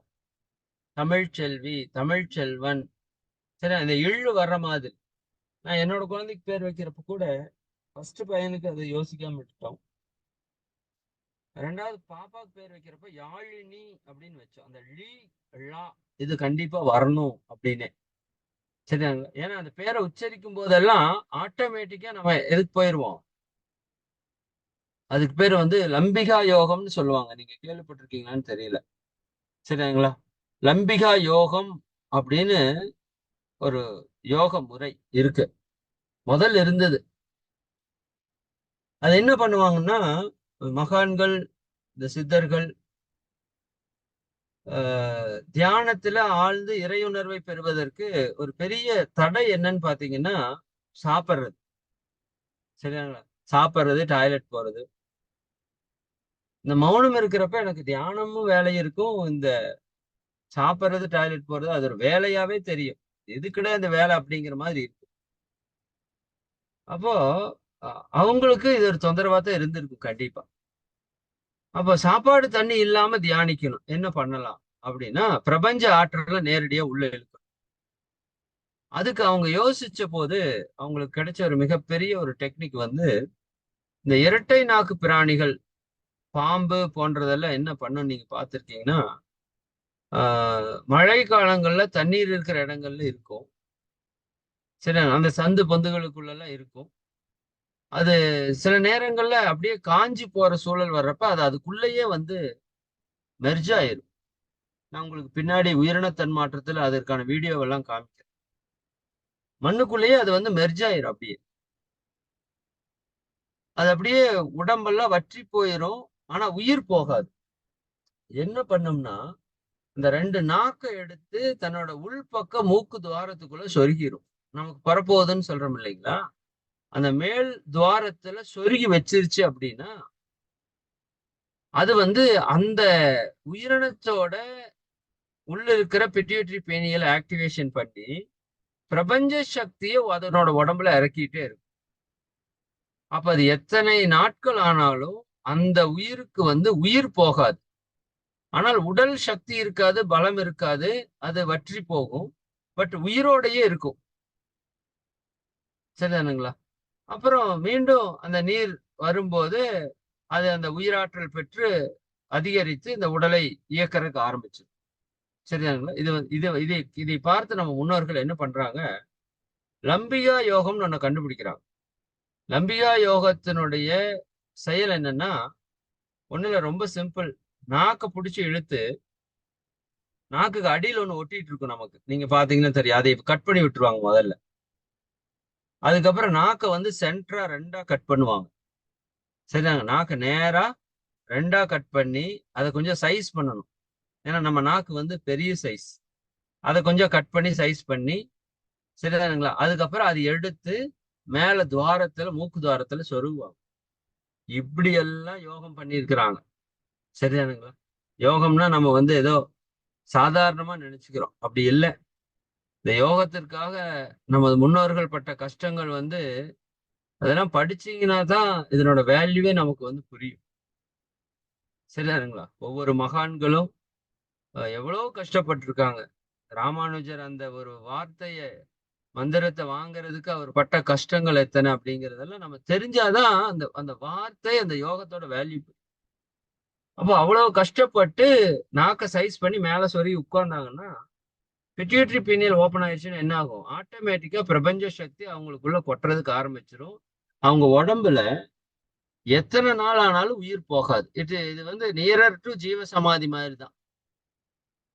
சரிதானுங்களா? எத்தனை நாள் ஆனாலும் உயிர் போகாது. ஆனா அதற்கான அந்த ஆற்றல் வந்து அவங்களுக்குள்ள இறங்கிட்டே இருக்கு. அதுதான் லம்பிகா யோகம்னு சொல்லுவாங்க. இப்ப மகரிஷி அதிவேதா வாழ்த்து மயனம்ல வச்சிருக்காங்க. சரிதானுங்களா? மகரிஷி அதிவேதா வாழ்த்து மயனம்ல சேம் இதே விஷயத்தை எடுத்து நீங்க அந்த அளவுக்கெல்லாம் சிரமப்படவெல்லாம் வேண்டாம். வாழ்க வளமுடன்னு நீங்க நல்லா உச்சரிச்சு உணர்வு பூர்வமா, நான் அடிக்கடி சொல்லுவேன், அந்த நாக்க மேலனத்துல போய் டச் பண்ணி ஒரு அழுத்தம் கொடுத்துட்டு வரணும். நீங்க வாழ்க வளமுடன் சொல்ற நிறைய பேருக்கு அந்த இழ் உச்சரிப்பே வராது. சரிதானுங்களா? அந்த இழ் உச்சரிப்புல மேல போய் நாக்குல உங்களோட நுனிப்பகுதி மேல் அன்னத்துல டச் பண்ணி ஒரு அழுத்தம் கொடுத்துட்டு வரணும். அந்த அளவுக்கு இருக்கணும். சரிதானுங்களா? அப்ப அது நீங்க செய்யும் போது அந்த மனோன்மணிய சுரப்பி, அதுக்கு பின்னாடி அதுக்கு ஒரு தியானம் இருக்கு, அதுவும் தூண்டப்படும். சரியாங்களா? பீனியல் சுரப்பிக்கு இன்னொரு பேர் தான் அது. அப்போ அது உடல் மன இயக்கத்திற்கான எல்லா விஷயத்தையும் அது கொடுக்கும். இது வந்து ஃபர்ஸ்ட் இம்பார்ட்டன்ட் சயின்ஸ். சரிதானுங்களா? ரைட். நான் என்ன சொன்னேன், இந்த பிராணிக் ஹீலிங்ல நாக்கம் அடிச்சு மேல வச்சா பிரபஞ்ச சக்தி ஆட்டோமேட்டிக்கா உள்ள வரும்னு சொன்னதை நிறைய பேர் இம்மிடியட்டா ஃபீல் பண்ணி சொன்னாங்க. அதை நாம வந்து வாழ்த்துல நம்ம வந்து வச்சிருக்கோம், நீங்க புரிஞ்சுக்கணும். சரிங்களா? ஒண்ணு. ரெண்டாவது, இதுதான் ரொம்ப ரொம்ப ரொம்ப ரொம்ப ரொம்ப ரொம்ப முக்கியமான ஒரு ஸ்லைடு. இந்த ஸ்லைடு ஸ்கிரீன்ஷாட் எடுத்துக்கோங்க. இந்த ஸ்லைடுக்காகவே மகரிஷி அவங்களுக்கு இந்த உலகத்தின் மிக உயர்ந்த பல விருதுகளை அவருக்கு வந்து கொடுக்கணும். சரிங்களா? நோபல் பிரைஸ் அந்த மாதிரி எல்லாம் சொல்றாங்க இல்லையா? அந்த மாதிரி மிக மிக உயர்ந்த உலகத்தின் எல்லா விருதுகளையும் இந்த ஒரு ஸ்லைடுக்காகவே மகரிஷி. சரி, மகரிஷி இந்த நுட்பத்தை, மிகப்பெரிய விஞ்ஞானத்தை கண்டுபிடிச்சு நம்ம கொடுக்குறாரு. என்ன சொல்றாங்க அப்படின்னா, ஒரே நிமிஷம் இருங்க, நெட் ஏதோ கட் ஆகுது.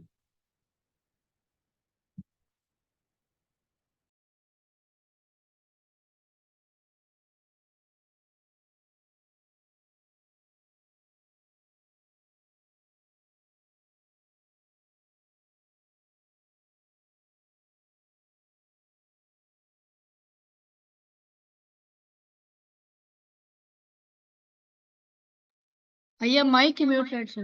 ஆமா ஆமா ஆமா ஆமா, நெட்டு கொஞ்சம் கட் ஆகி வந்துச்சு. Okay okay. என்ன பேசணுமா? இது இது இந்த அலை இயக்க தத்துவம். Okay right.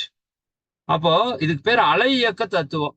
நீங்க புதுசா இருக்கிறீங்க, ஓகே. சரிங்களா? மகரிஷி வந்து ஹையஸ்ட் பீக் பிலாசபின்னு சொல்லி இந்த காந்த நிலை அறிஞ்சுக்கிட்டா இறைவனை கண்டுபிடிச்சிடலாம், இறைவனை உணரலாம். சரிதானுங்களா? அப்படின்னு ஒரு பெரிய பிலாசபி உங்களுக்கு கடைசியா சொல்லப்படும். அப்போ நான் இந்த விஷயத்தை தான் உங்களுக்கு ஆழமா விளக்குவேன். இப்பவே நீங்க நல்லா புரிஞ்சுக்கோங்க. அதாவது நம்மளோட நாம சொல்லக்கூடிய அந்த வாழ்த்து அலை 5 வகையான இயக்கங்களை பெறுகிறது. வாழ்த்து அலை மட்டும் அல்ல, எண்ண அலை, காந்த அலை, சரிதானுங்களா? எல்லாமே ஒரு 5 விதமான இயக்கங்களை அது பெறுகிறது அப்படின்னு சொல்லி மகரிஷி சொல்றாங்க. அது என்னன்னா, மோதுதல். நீங்க எழுதுறதுக்கு வாய்ப்பு இருந்து எழுதிக்கோங்க. ஸ்கிரீன்ஷாட் எடுக்கிறதுனா ஸ்கிரீன்ஷாட் கண்டிப்பா எடுத்துக்கோங்க. சரிதானுங்களா? மோதுதல், பிரதிபலித்தல், சிதறுதல், ஊடுருவுதல், ஊடாடுதல். இந்த 5 தான் அந்த விளக்கம்.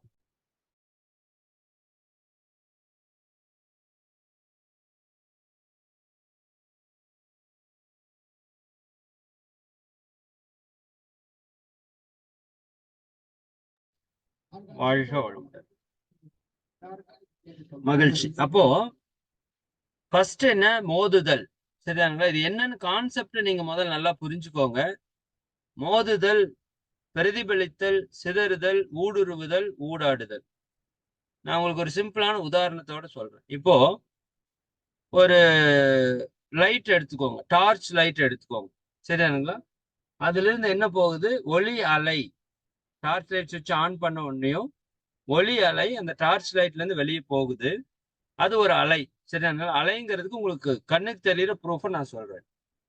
அந்த அலை நீங்க டார்ச் லைட்ல இருந்து எடுத்த உடனேயும், நீங்க லைட் ஆன் பண்ண உடனேயும் அந்த லைட் எங்க போகுதுங்க? நீங்க எந்த இடத்தை நோக்கி வைக்கிறீங்களோ, உதாரணத்திற்கு ஒரு கண்ணாடி இருக்குன்னு வச்சுக்கோங்க. எதிர்த்தாப்புல ஒரு கண்ணாடி இருக்கு. அந்த கண்ணாடி நோக்கி நீங்க டார்ச் லைட்டை ஆன் பண்றீங்க. உங்க டார்ச் லைட்ல இருந்து அந்த ஒளி அலை ஸ்டார்ட் ஆகி நேரா போய் அந்த கண்ணாடியில போய் முதல்ல மோதும். ரொம்ப சிம்பிள். கண்ணாடியில போய் முதல்ல மோதும். சரிங்களா? மோதின உடனே என்னாகும்? அந்த ஒளி எல்லா இடத்துலையும் சிதறும், பிரதிபலிக்கும். இந்த சிதறுவதற்கும் பிரதிபலிக்கிறதுக்கும் வித்தியாசம் இருக்கு. உங்களுக்கு நல்லா தெரியும். அந்த லைட் எந்த இடத்துல கரெக்டா அடிக்குதோ அந்த இடத்துல அடிச்சு ஒரு இடத்துல மட்டும் ஃபோக்கஸ் ஆகி பிரதிபலிக்கும். பார்த்திருக்கீங்களா? நீங்க வெளியில சூரியன்ல கண்ணாடி வச்சுட்டு வீட்டுக்குள்ள வந்து யாராவது மூஞ்சில எல்லாம் அடிச்சு விளையாண்டுருப்போம் நம்ம, இல்லையா? அது என்னன்னா அந்த சூரிய ஒளி பட்டு பிரதிபலிக்கிறது. அப்போ பிரதிபலிக்கிற அந்த இடம் மட்டும் ஃபுல் பிரைட்டா இருக்கும். ஆனா மற்ற இடங்கள்லயும் அந்த ஒளி அலை வந்து செதறி அந்த ரூம் ஃபுல்லா அந்த வெளிச்சம் தெரியும். கவனிச்சிருக்கீங்களா? வேணா பண்ணி பாருங்க. அப்ப பிரதிபலிக்கிறதுங்கிறது ஒரு இடத்துல பட்டு நேரா பிரதிபலிக்கிறது, ஒரு இடத்துல குறிப்பிட்டு சிதறி அந்த அலை வந்து எல்லா இடத்துலயும் அப்படியே சிதறி போகும். ஒளி அலை எல்லா இடத்துலயும் சிதறி போகும். இன்னொன்னு, இப்போ நீங்க அடிக்கிற அந்த கண்ணாடி, இந்த லைட் டார்ச் லைட் அடிக்கிற கண்ணாடி பின்னாடி வந்து பாதரசம் தடவாம இருக்குதுன்னு வச்சுக்கோங்க. சும்மா பியூர் கிளாஸா இருக்குது. எப்படி நம்ம ஜன்னல் எல்லாம் போடுற மாதிரி கண்ணாடியா இருக்கு, கார்ல இருக்கிற கண்ணாடி ரெண்டு சைடு வந்து ஓப்பனா இருக்கிற கண்ணாடியா இருக்குன்னா, இந்த ஒளி அலை அந்த கண்ணாடியை ஊடுருவிடும். ஊடுருவி அந்த பக்கம் போயிடும். சரிங்களா? அப்ப அந்த அலை என்ன பண்ணுது? அந்த பொருளை ஊடுருவி செல்கிறது. பின்னாடி பாதரசம் இருந்தா அந்த ஊடுருவி உள்ள போய் பாதரசத்துல பட்டுதான் பிரதிபலிக்குது, செதறுது. சரிதானுங்களா? அந்த பாதரசம் இல்லைன்னே அது ஊடுருவி அந்த பக்கம் போயிடும். ஃபைனலா இருக்கிற ஒரு பெரிய விஷயம் என்னன்னா, அந்த டார்ச் லைட்டுக்கும் அந்த கண்ணாடிக்கும் இடையில அந்த ஒளி அலை ஊடாடி கொண்டே இருக்கும். இந்த பெண்டுலம் எப்படி இந்த பக்கம் அந்த பக்கம் இந்த பக்கம் அந்த பக்கம் போயிட்டு இருக்கோ, அப்படி அந்த ஒளி அலை இங்கு அங்கு ஓடிட்டே இருக்கு. சரி, இது வந்து சயின்ஸ். சரிங்களா? இப்போ இது வந்து எல்லா அலைக்குமே இந்த தத்துவம் பொருந்தும். சரிதானுங்களா? எல்லா அலைக்குமே பொருந்தும். நான் சொன்ன மாதிரி எண்ணம் ஒரு அலை. நீங்க நினைக்கிறீங்களா எண்ணங்கள், அது ஒரு அலை. ஜீவகாந்தம் அலை. நம்ம மனம் ஒரு அலை. சரிங்களா? வாழ்த்து அப்படிங்கிறது ஒரு அலை. இப்போ நீங்க ஒருத்தரை பார்த்து வாழ்க வளமுடன் அப்படின்னு சொல்றீங்கன்னு வச்சுக்கோங்க, உதாரணத்துக்கு. சரிதாங்களா? அப்ப உங்ககிட்ட இருந்து ஒரு அலை என்ன ஆகுது? நேரா அவர் பேர போய் மோதுது. அதுக்கப்புறம் அவர்கிட்ட பட்டு பிரதிபலிச்சு திரும்ப வருது. எல்லா இடத்துலயும் செதறுது. அவருக்குள்ள ஊடுருவி செல்கிறது. கடைசியா அவருக்கும் உங்களுக்கு இடையில ஓடிட்டே இருக்கு. இத மனசுல வச்சுக்கோங்க. சரிதாங்களா? இப்ப நான் உங்களை பார்த்து வாழ்க வளமுடன் சொல்றேன் அப்படின்னா, பார்த்தோ நினைச்சோ எப்படி இருந்தாலும், இப்ப உள்ள எவ்வளவு பேர் இருக்கீங்க? 250 பேர் இருப்பீங்கன்னு நினைக்கிறேன். 257 பேர் இருக்கீங்க. அதுல ஒரு 50 100 பேர் இருப்பீங்க. ஒரு 350 பேர் இருக்கீங்கன்னு வச்சுக்கோங்க உதாரணத்துக்கு. இப்ப நான் வந்து உங்க 350 பேரை நினைச்சு வாழ்க வளமுடன் அப்படின்னு சொன்னேன்னா, இந்த வாழ்க வளமுடன் அப்படிங்கிற ஒரு வாழ்த்து அலை நீங்க வாயில சொன்னாலும் அப்படித்தான், மனசுல நினைச்சாலும் அப்படித்தான். அப்ப அந்த அலை என்ன பண்ணுது? உங்க 350 பேர் மேலையும் வந்து மோதுது. உங்க மேல மோதின அலை பிரதிபலிக்குது. அது சிதறி செல்கிறது. உங்களுக்குள்ளாக ஊடுருவி செல்கிறது. உங்களுக்கு எனக்கு இடையே ஓடிக்கொண்டிருக்கிறது. சார் எவ்வளவு நேரத்துக்கு ஓடும் அப்படின்னா, ஓப்பனா சொல்லணும்னா, ஒன்னா உங்களுடைய வாழ்க்கை முடியணும், இல்லாட்டி என்னுடைய வாழ்க்கை முடியணும். அது வரைக்கும் இந்த அலை ஓடிட்டே இருக்கு. சரிதானுங்களா? அது ஒரு முறை சொன்னாலும் அந்த அலை என்ன ஆயிட்டே இருக்கும்? நம்ம இருவருக்கிடையே வாழ்நாள் முழுக்க அது வந்து ஓடிக்கொண்டே இருக்கும். சரிதானுங்களா? அப்ப நீங்க யாரை பார்த்து வாழ்க வளமுடன் சொல்றீங்களோ அவரோட வாழ்க்கை என்ன ஆகும்? வாழ்க வளமுடன் அப்படிங்கிற வார்த்தை வெரி பாசிட்டிவ் வைப் இருக்கிற ஒரு மந்திரம். நீங்க அவரை பார்த்து நீங்க எல்லா வளமும் பெற்று நலமா வாழ்கன்னு சொன்னீங்கன்னா, உங்ககிட்ட இருக்கிற அந்த நல்ல அலை கிளம்பி அவர் மேல போய் மோதும், பிரதிபலிக்கும், சிதறும், அவருக்குள்ள ஊடுருவி செல்லும். அதுதான் ரொம்ப முக்கியம். அவருடைய ஒவ்வொரு உயிர் துகள்லையும், அவர் உடம்புல இருக்கிற ஒவ்வொரு செல்களிலையும் அந்த ஆற்றல் அப்படியே ஊடுருவி உள்ள போய் அவருடைய வாழ்க்கை, சரிங்களா, வளமோடு வாழ்வதற்கான எல்லா விஷயத்தையும் செய்யும். ரெண்டாவது, அந்த அலை அங்கிருந்து திரும்பி உங்ககிட்ட ரிட்டர்ன் வரும். அதுதான் இதுல இருக்கிற பெரிய பியூட்டி. சரிங்களா? இன்னொரு விஷயம் நான் நுட்பமா சொல்லிட்டு நான் இந்த வகுப்பு நிறைவு செய்யறேன். அதாவது நீங்க இப்போ உதாரணத்துக்கு யோசிச்சு பாருங்க, இந்த வாழ்க வளமுடன் நீங்க சொல்றப்ப அந்த வார்த்தை எங்கிருந்து வரும்னா நம்முடைய கருமையத்திலிருந்து வரும். சரியா? நம்ம மூலாதார மையம் இருக்குல்ல, நீங்க எதை பேசுனாலும் கருமையத்திலிருந்து தான் வெளியே வரணும். அப்ப நீங்க அந்த கருமையத்திலிருந்து அந்த வாழ்த்து அலை அப்படியே வெளியே வருதுன்னா, அது முதல்ல எங்க மோதும் அப்படின்னா நம்ம உடம்புல இருக்கிற 6000 கோடி செல்களிலையும். நம்ம உடம்புக்குள்ள என்ன இருக்குங்க? 6000 கோடி செல் இருக்கு, பல்லாயிரம் கோடி உயிர் துகள் இருக்கு, சரியானுங்களா? கோடான கோடி இறை துகள் இருக்கு. அப்ப நம்ம உடம்புக்குள்ள இருக்கிற ஒவ்வொரு செல்லுலையும், ஒவ்வொரு உயிர் துகள்லையும், ஒவ்வொரு இறை துகள்லையும் அந்த வாழ்த்து என்ன ஆகும்? நீங்க ஒருத்தரை பார்த்து வாழ்க வளமுடன் சொன்ன உடனேயும் முதல் பலன் யாருக்குன்னா உங்களுக்கு தான். நான் சொன்னேன்னா எனக்கு தான். சரிதானுங்களா? அப்ப நான் வாழ்க வளமுடன் சொல்லிட்டேன்னா அந்த வார்த்தை என் உடம்புக்குள்ள இருக்கிற 6000 கோடி செல்கள்லையும், உயிர் துகள்கள்லையும், ஜீவகாந்த துகள்கள்லையும் என்ன பண்ணும்? வாழ்க வளமுடன்னு மோதும், சிதறும், பிரதிபலிக்கும். அந்த செல்களுக்குள்ள உயிர் துகள்களுக்கெல்லாம் ஊடுருவி போகும். என்னுடைய உடலுக்குள்ளேயே எல்லா செல்களுக்குள்ளேயும் திரும்ப திரும்ப திரும்ப திரும்ப அது ஓடிட்டே இருக்கு. நான் சொல்ல புரியுதா உங்களுக்கு? அப்ப வாழ்க வளமுடன் நீங்க வாழ்த்துனா முதல் பெனிஃபிட் யாருக்குன்னா, யாரு வாழ்த்துறாங்களோ அவங்களுக்கு தான் ஃபர்ஸ்ட் பெனிஃபிட். First benefit. சரிதானுங்களா? உங்களுக்கு தான் மிகப்பெரிய ஒரு சக்தி, மிகப்பெரிய ஒரு ஆற்றல் கிடைக்கும். உங்க வாழ்க்கை வளமா இருக்கிறதுக்கு நீங்க செய்யற முதல் விஷயம் நீங்க வாழ்த்துறீங்க. நீங்க அடுத்தவங்கள வாழ்த்துனாலும் நீங்க உங்களை வாழ்த்தாம அடுத்தவங்கள வாழ்த்த முடியாது. நல்லா புரிஞ்சுக்கோங்க. சொல்லுவாங்க இல்லையா, தீக்குச்சி தன்னை எரித்து கொண்டுதான் அடுத்ததை எரிக்குன்னு சொல்ற மாதிரி. சரிதானுங்களா? அதுதான் உண்மை. அப்ப நீங்க உங்களுக்கு ஒரு விஷயத்தை செய்யாம அடுத்தவங்களுக்கு அது நல்லதோ கெட்டதோ ரெண்டுமே அப்படித்தான். சரிங்களா? நான் இதை சொன்னதுக்கு அப்புறம் ஒரு அம்மா வந்து போன வகுப்பு போன பேட்ச்ல கூப்பிட்டு கிட்டத்தட்ட 1 மணி நேரம் பேசினாங்க. சரிதானுங்களா? இந்த கிளாஸ் முடிஞ்சதுக்கு அப்புறம். ஏன்னா அவ்வளவு அவங்க வாழ்க்கையில அவங்க வந்து கஷ்டப்பட்டு இருக்காங்க. அது எல்லாத்துக்கும் என்ன காரணம்னா அவங்களுடைய எண்ணங்கள், சொற்கள் இது எல்லாமே ரொம்ப தப்பா இருந்தது. இந்த வகுப்புலதான் எனக்கு தெரிஞ்சதுன்னு சொல்லி ரொம்ப வேதனைப்பட்டாங்க. அதுக்கப்புறம் மாத்திக்கிறேன் நான். அப்ப என்னன்னா, நீங்க ஒருத்தரை பார்த்து வாழ்க வளமுடன் சொன்னா முதல் பெனிஃபிட் உங்களுக்கு தான். நீங்க 16 செல்வமும் பெற்று பெருவாழ் வாழ்வதற்கான விஷயத்தை நீங்க செய்யறீங்க. உங்களுக்குள்ள அந்த வாழ்க வளமுடன் எல்லா செல்கள்லையும் உங்களுக்குள்ள நோய்கள் குணமாகும். நமக்குள்ள மன பிரச்சனை சரியாகும். நம்மளுக்கு இருக்கிற வாழ்க்கை பிரச்சனை சரியாகும். நமக்கு தேவையான எல்லா செல்வமும் கிடைக்கும். முதல் விஷயம். ரெண்டாவது, நீங்க யாரை பார்த்து வாழ்த்துறீங்களோ அவர் மேல மோதி சிதறி பிரதிபலித்து அவருக்குள்ள ஊடுருவி போகும்.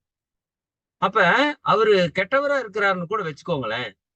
நல்லவரா இல்ல, கெட்டவரா இருக்காரு, இல்லாட்டி கருத்து வேறுபாடு இருக்குதுன்னா, இப்ப அவரு நீங்க கெட்டு போகணும்னு நினைக்கிறவரா இருக்கிறா கூட, இப்ப நீங்க அவரை பார்த்து ஒரு நல்ல அலை அனுப்பும்போது அவர் உங்களை பார்த்து கெட்ட அலை அனுப்புவாரு.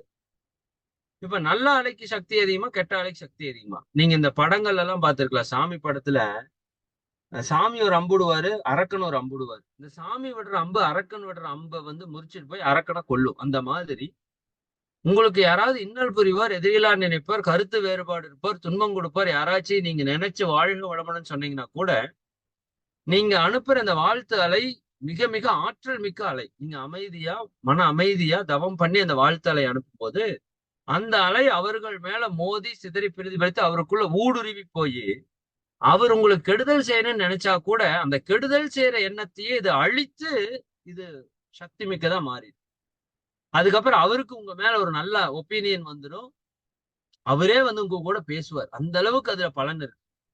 கடைசியா நான் என்ன சொன்னேன், அவர் மேல மோதி திரும்ப மீண்டும் உங்ககிட்ட வருது. மறுபடியும் உங்களுக்கு ஒரு பெனிஃபிட். சரிங்களா? அப்ப நம்ம யாரை பார்த்தாலும் சொல்ல வேண்டிய ஒரே வார்த்தை என்ன அப்படின்னா, வாழ்க வளம். யாரை பார்த்தாலும், இன்னும் ஒரு படி மேல போய் எந்த உயிரை பார்த்தாலும், ஒரு மரம் செடியை பார்த்தா கூட நீங்க வாழ்த்தலாம். சரி, ஒரு ஆடு மாடு நாயை பார்த்தா கூட வாழ்த்தலாம். இன்னும் நீங்க உயர்ந்த நிலைக்கு சென்றுட்டீங்கன்னா ஒவ்வொரு பொருளையும் நீங்க வாழ்த்தலாம். சரி, ஒரு செருப்பு நமக்கு எவ்வளவு பலனுக்கு இருக்கு. அதை நீங்க வாழ்க வளமுடன் வாழ்த்தலாம். ஒரு காரு, நீங்க வச்சிருக்கிற செல்போன், சரி, நீங்க பார்க்கிற பொருள் எல்லாத்துலயும், சரியாங்க, உங்களுக்கு பக்கத்தால மன்றம் இருந்தா முதல் வேலை என்ன பண்ணுங்க, போய் வாழ்க வளமுடன் ஸ்டிக்கர் ஒரு 50 100 வாங்கிட்டு வாங்க. அதிகபட்சம் ஒரு 100 ரூபாய் 200 ரூபாய் செலவாகும், பரவாயில்ல. சரி, இன்க்ளூடிங் பாத்ரூம் வரைக்கும் நீங்க ஒட்டி வச்சிருங்கன்னு சொல்றேன். நீங்க எங்க திரும்பினாலும் உங்க கண்ணுல வாழ்க வளமுடன் படணும். நீங்க அதை சொல்லிட்டே இருக்கணும். அதனாலதான் வண்டிக்கு பின்னாடி எழுதுறது ரொம்ப ரொம்ப நல்லதுன்னு சொல்லுவோம். ஏன்னா வண்டிக்கு பின்னாடி வர்றவங்க அத்தனை பேருமே உங்க காரை பார்த்து வாழ்க வளமுடன் வாழ்க வளமுடன். சரி, சட்டையில மேல முடிஞ்சதுன்னா எம்ப்ராய்டரி போட்டுக்கோங்க, ஸ்டிக்கர் ஒட்ட முடிஞ்சதுன்னா ஒட்டிக்கோங்க. சரியாங்க, பாக்குறவங்க எல்லாம் உங்களை ஆட்டோமேட்டிக்கா வாழ்த்துவாங்க. சரியாங்க, அது உணர்ந்து வாழ்த்துனா அதிகப்படியான ஆற்றல். ஆனா அவங்க உணர்ந்தோ உணராமையோ வாழ்த்துறதுனால ஆட்டோமேட்டிக்கா அந்த பெனிஃபிட் உங்களுக்கு கிடைக்கிறதுக்கு ஆரம்பிச்சு. சரிதானுங்களா? சரி, அப்ப அந்த விதத்துல நல்லா புரிஞ்சுக்கோங்க. நீங்க வாழ்க வளமுடன் ஒருத்தரை பார்த்து சொல்றப்ப முதல் பெனிஃபிட் உங்களுக்கு தான், 2 மடங்கு பெனிஃபிட் உங்களுக்கு தான், வாழ்நாள் முழுக்க பெனிஃபிட் உங்களுக்கு தான். சரிதானுங்களா? ஒரு ஷாக்கிங்கான நியூஸோட நான் நிறைவு செய்யறேன். ஏன்னா இது இந்த நேரத்தில் சொன்னாதான் கரெக்டா இருக்கும். சார், இது வாழ்க வளமுடனுக்கு மட்டும் தான் யூஸ் ஆகுமா அப்படின்னு கிடையாது. நீங்க வாயில சொல்ற எல்லா வார்த்தைக்கும், மனசுல நினைக்கிற எல்லா எண்ணத்துக்கும் இது யூஸ் ஆகும். இப்ப நீங்க ஒருத்தரை பார்த்து இப்படி சொல்லக்கூடாது, இருந்தாலும் உதாரணத்துக்கு சொல்ற, வேற வழி இல்லை. ஒருத்தரை பார்த்து நீங்க நாசமா போ அப்படின்னு சொல்லிட்டீங்கன்னா முதல் வேலை அந்த நாசமா போ அப்படிங்கிற வார்த்தை, அந்த எண்ண அலைகள், அந்த வாழ்த்து அலை, அந்த சொல் அலை என்ன பண்ணும்னா முதல் உங்க உடம்புக்குள்ள இருக்கிற எல்லா செல்களையும் நாசமா போ நாசமா போ நாசமா போ நாசமா போன்னு ஓடிட்டே இருக்கு. உங்க உடம்புக்குள்ள, உங்க உயிருக்குள்ள, உங்க காந்த ஆற்றல்ல. சரிங்களா? அது முதல்ல உங்களைத்தான் நாசமா போக வைக்கும். நல்லா புரிஞ்சுக்கோங்க. அதுக்கப்புறம் நீங்க யாரை பார்த்து சொல்றீங்களோ அவனே அது நாசமா போக வைக்கும். அதுவும் பண்ணும். அதுக்கப்புறம் அந்த அலை மீண்டும் உங்ககிட்ட உங்களை 2 முறை நாசமா போக வைக்கும். நல்லா புரிஞ்சுக்கோங்க. இது சும்மா சொல்லல நானு. இது பல 1000 ஆண்டுகளா நம்ம மகான்கள் சொன்ன ஞானம். கெடுவான் கேடு நினைப்பான். நீங்க பாருங்க, தப்பு பண்றவன் எல்லாம் நிறைய பேர் நல்லா இருப்பான். சரிங்களா? இந்த நல்லது பண்றவன் நிறைய பேர் கெட்டுப்பான். என்ன காரணம்னா இவன் புலம்பிட்டே இருப்பான். இந்த கெட்டவனை நினைச்சு இவன் புலம்பிட்டே இருப்பான். கெட்டவனை அதை எதையும் நினைச்சு புலம்ப மாட்டான். திருடுவான், ஆனா புலம்ப மாட்டான். இவன் தான் அடிச்சு, அவன் பாரு அப்படி பண்றான், அவன் இப்படி பண்றான், அவன் இப்படி போகணும், அவன் அப்படி போகணும், இப்படி சொல்ல சொல்ல யாருக்கு முதல் எஃபெக்ட் ஆகுதுங்க? நமக்கு தான் முதல் எஃபெக்ட் ஆகுது. சரியாங்களா? அப்ப நல்ல வார்த்தையோ கெட்ட வார்த்தையோ உங்களுக்குத்தான் பல மடங்கு பலன் கிடைக்க போகுது. சரியாங்களா? அதனால யாரை பார்த்து இனிமேல் கெட்ட வார்த்தையை பயன்படுத்தாது. அது எரும மாடோ சனியனோ. சரிதானுங்களா? நீங்க எரும மாடு அப்படின்னு ஒருத்தர் சொன்னீங்க அப்படின்னா உங்களுக்குள்ள என்ன வந்துடும்? அந்த எரும மாட்டுக்கான தன்மை வந்துடும். அவர்கிட்டயே அந்த எருமை மாட்டுக்கான தன்மை வந்துடும். சரிங்களா? இதுல ரொம்ப ரொம்ப பெரிய ஆழமான விஷயம் இருக்கு. சர்வ சாதாரணமா நம்ம தப்பு பண்ணிட்டு இருக்கோம். அதான் சொல்லணும். சரியாங்க, இப்படி. சரி, நம்ம அடுத்த வகுப்புல நம்ம இதை தொடரலாம். அதனால இனிமேல் கனவுல கூட கெட்ட வார்த்தை வரக்கூடாது. யாரும் கெட்டு போகணும்னு நினைக்க கூடாது. சரியாங்க? நினைச்சீங்க முதல் நீங்க தான் கெட்டுருவீங்க. சரி, கெடுவான் கேடு நினைப்பான் அப்படிங்கிறது கொஞ்சம் மாத்தி போட்டு பாருங்க. கேடு நினைப்பான் கெடுவான், அவ்வளவுதான். கேடு நீங்க நினைச்சா முதல் நம்ம தான் கெட்டு போவோம். அப்ப நம்ம நல்லா இருக்கிறதுக்கு ஒண்ணு என்ன பண்ணணும்? ஒரே வழிதாங்க. எப்பவுமே 24 ஹவர்ஸ் உங்க மூளையில வாழ்க வளமுடன், உணர்வு ரீதியா, உணர்வு பூர்வமா முதல்ல உங்களை நல்லா வாழ்த்துங்க. உங்க வீட்டுல இருக்கிறவங்கள வாழ்த்துங்க, உங்க தொழிலை வாழ்த்துங்க, உங்க உறவினர்களை வாழ்த்துங்க, இந்த உலகத்தை வாழ்த்துங்க, பிரபஞ்சத்தை வாழ்த்துங்க. வாழ்த்திட்டே இருங்க. பாக்குற பொருள் எல்லாம் வாழ்த்துங்க. ரோட்ல போறீங்களா, பாக்குறவங்க எல்லாரும் வாழ்த்துங்க. சரியானுங்களா? முடிந்த வரைக்கும் இந்த வாழ்த்தை பயன்படுத்துங்க. உங்க வாழ்க்கையில பெரிய மாற்றத்தை நீங்க உணர்வீங்கன்னு சொல்லி இந்த வகுப்பை நம்ம நிறைவு செய்வோம். அனைவரும் தியான நிலைக்கு வந்திருங்க. அனைவரும் அருட்பேர் ஆற்றல் கருணையினால் உடல் நலம், நீலாயுள், நிறை செல்வம், உயர்ப்புகழ், மெஞ்ஞானம் ஓங்கி இறை உணர்வு, அறநெறி, கல்வி, தனம், தானியம், இளமை, வலிவு, துணிவு, நன்மக்கட்பேர், அறிவில் உயர்ந்தோர் நட்பு, அன்புடைமை, அகத்தவம், அழகு, புகழ், மனித மதிப்புணர்ந்து ஒழுகும் பண்பு, பொறுமை எனும் பேர் 16 பெற்று பெருவாழ்வு வாழ்க. வாழ்க வளமுடன். வாழ்க வளமுடன். வாழ்க வளமுடன். வாழ்க வளமுடன்.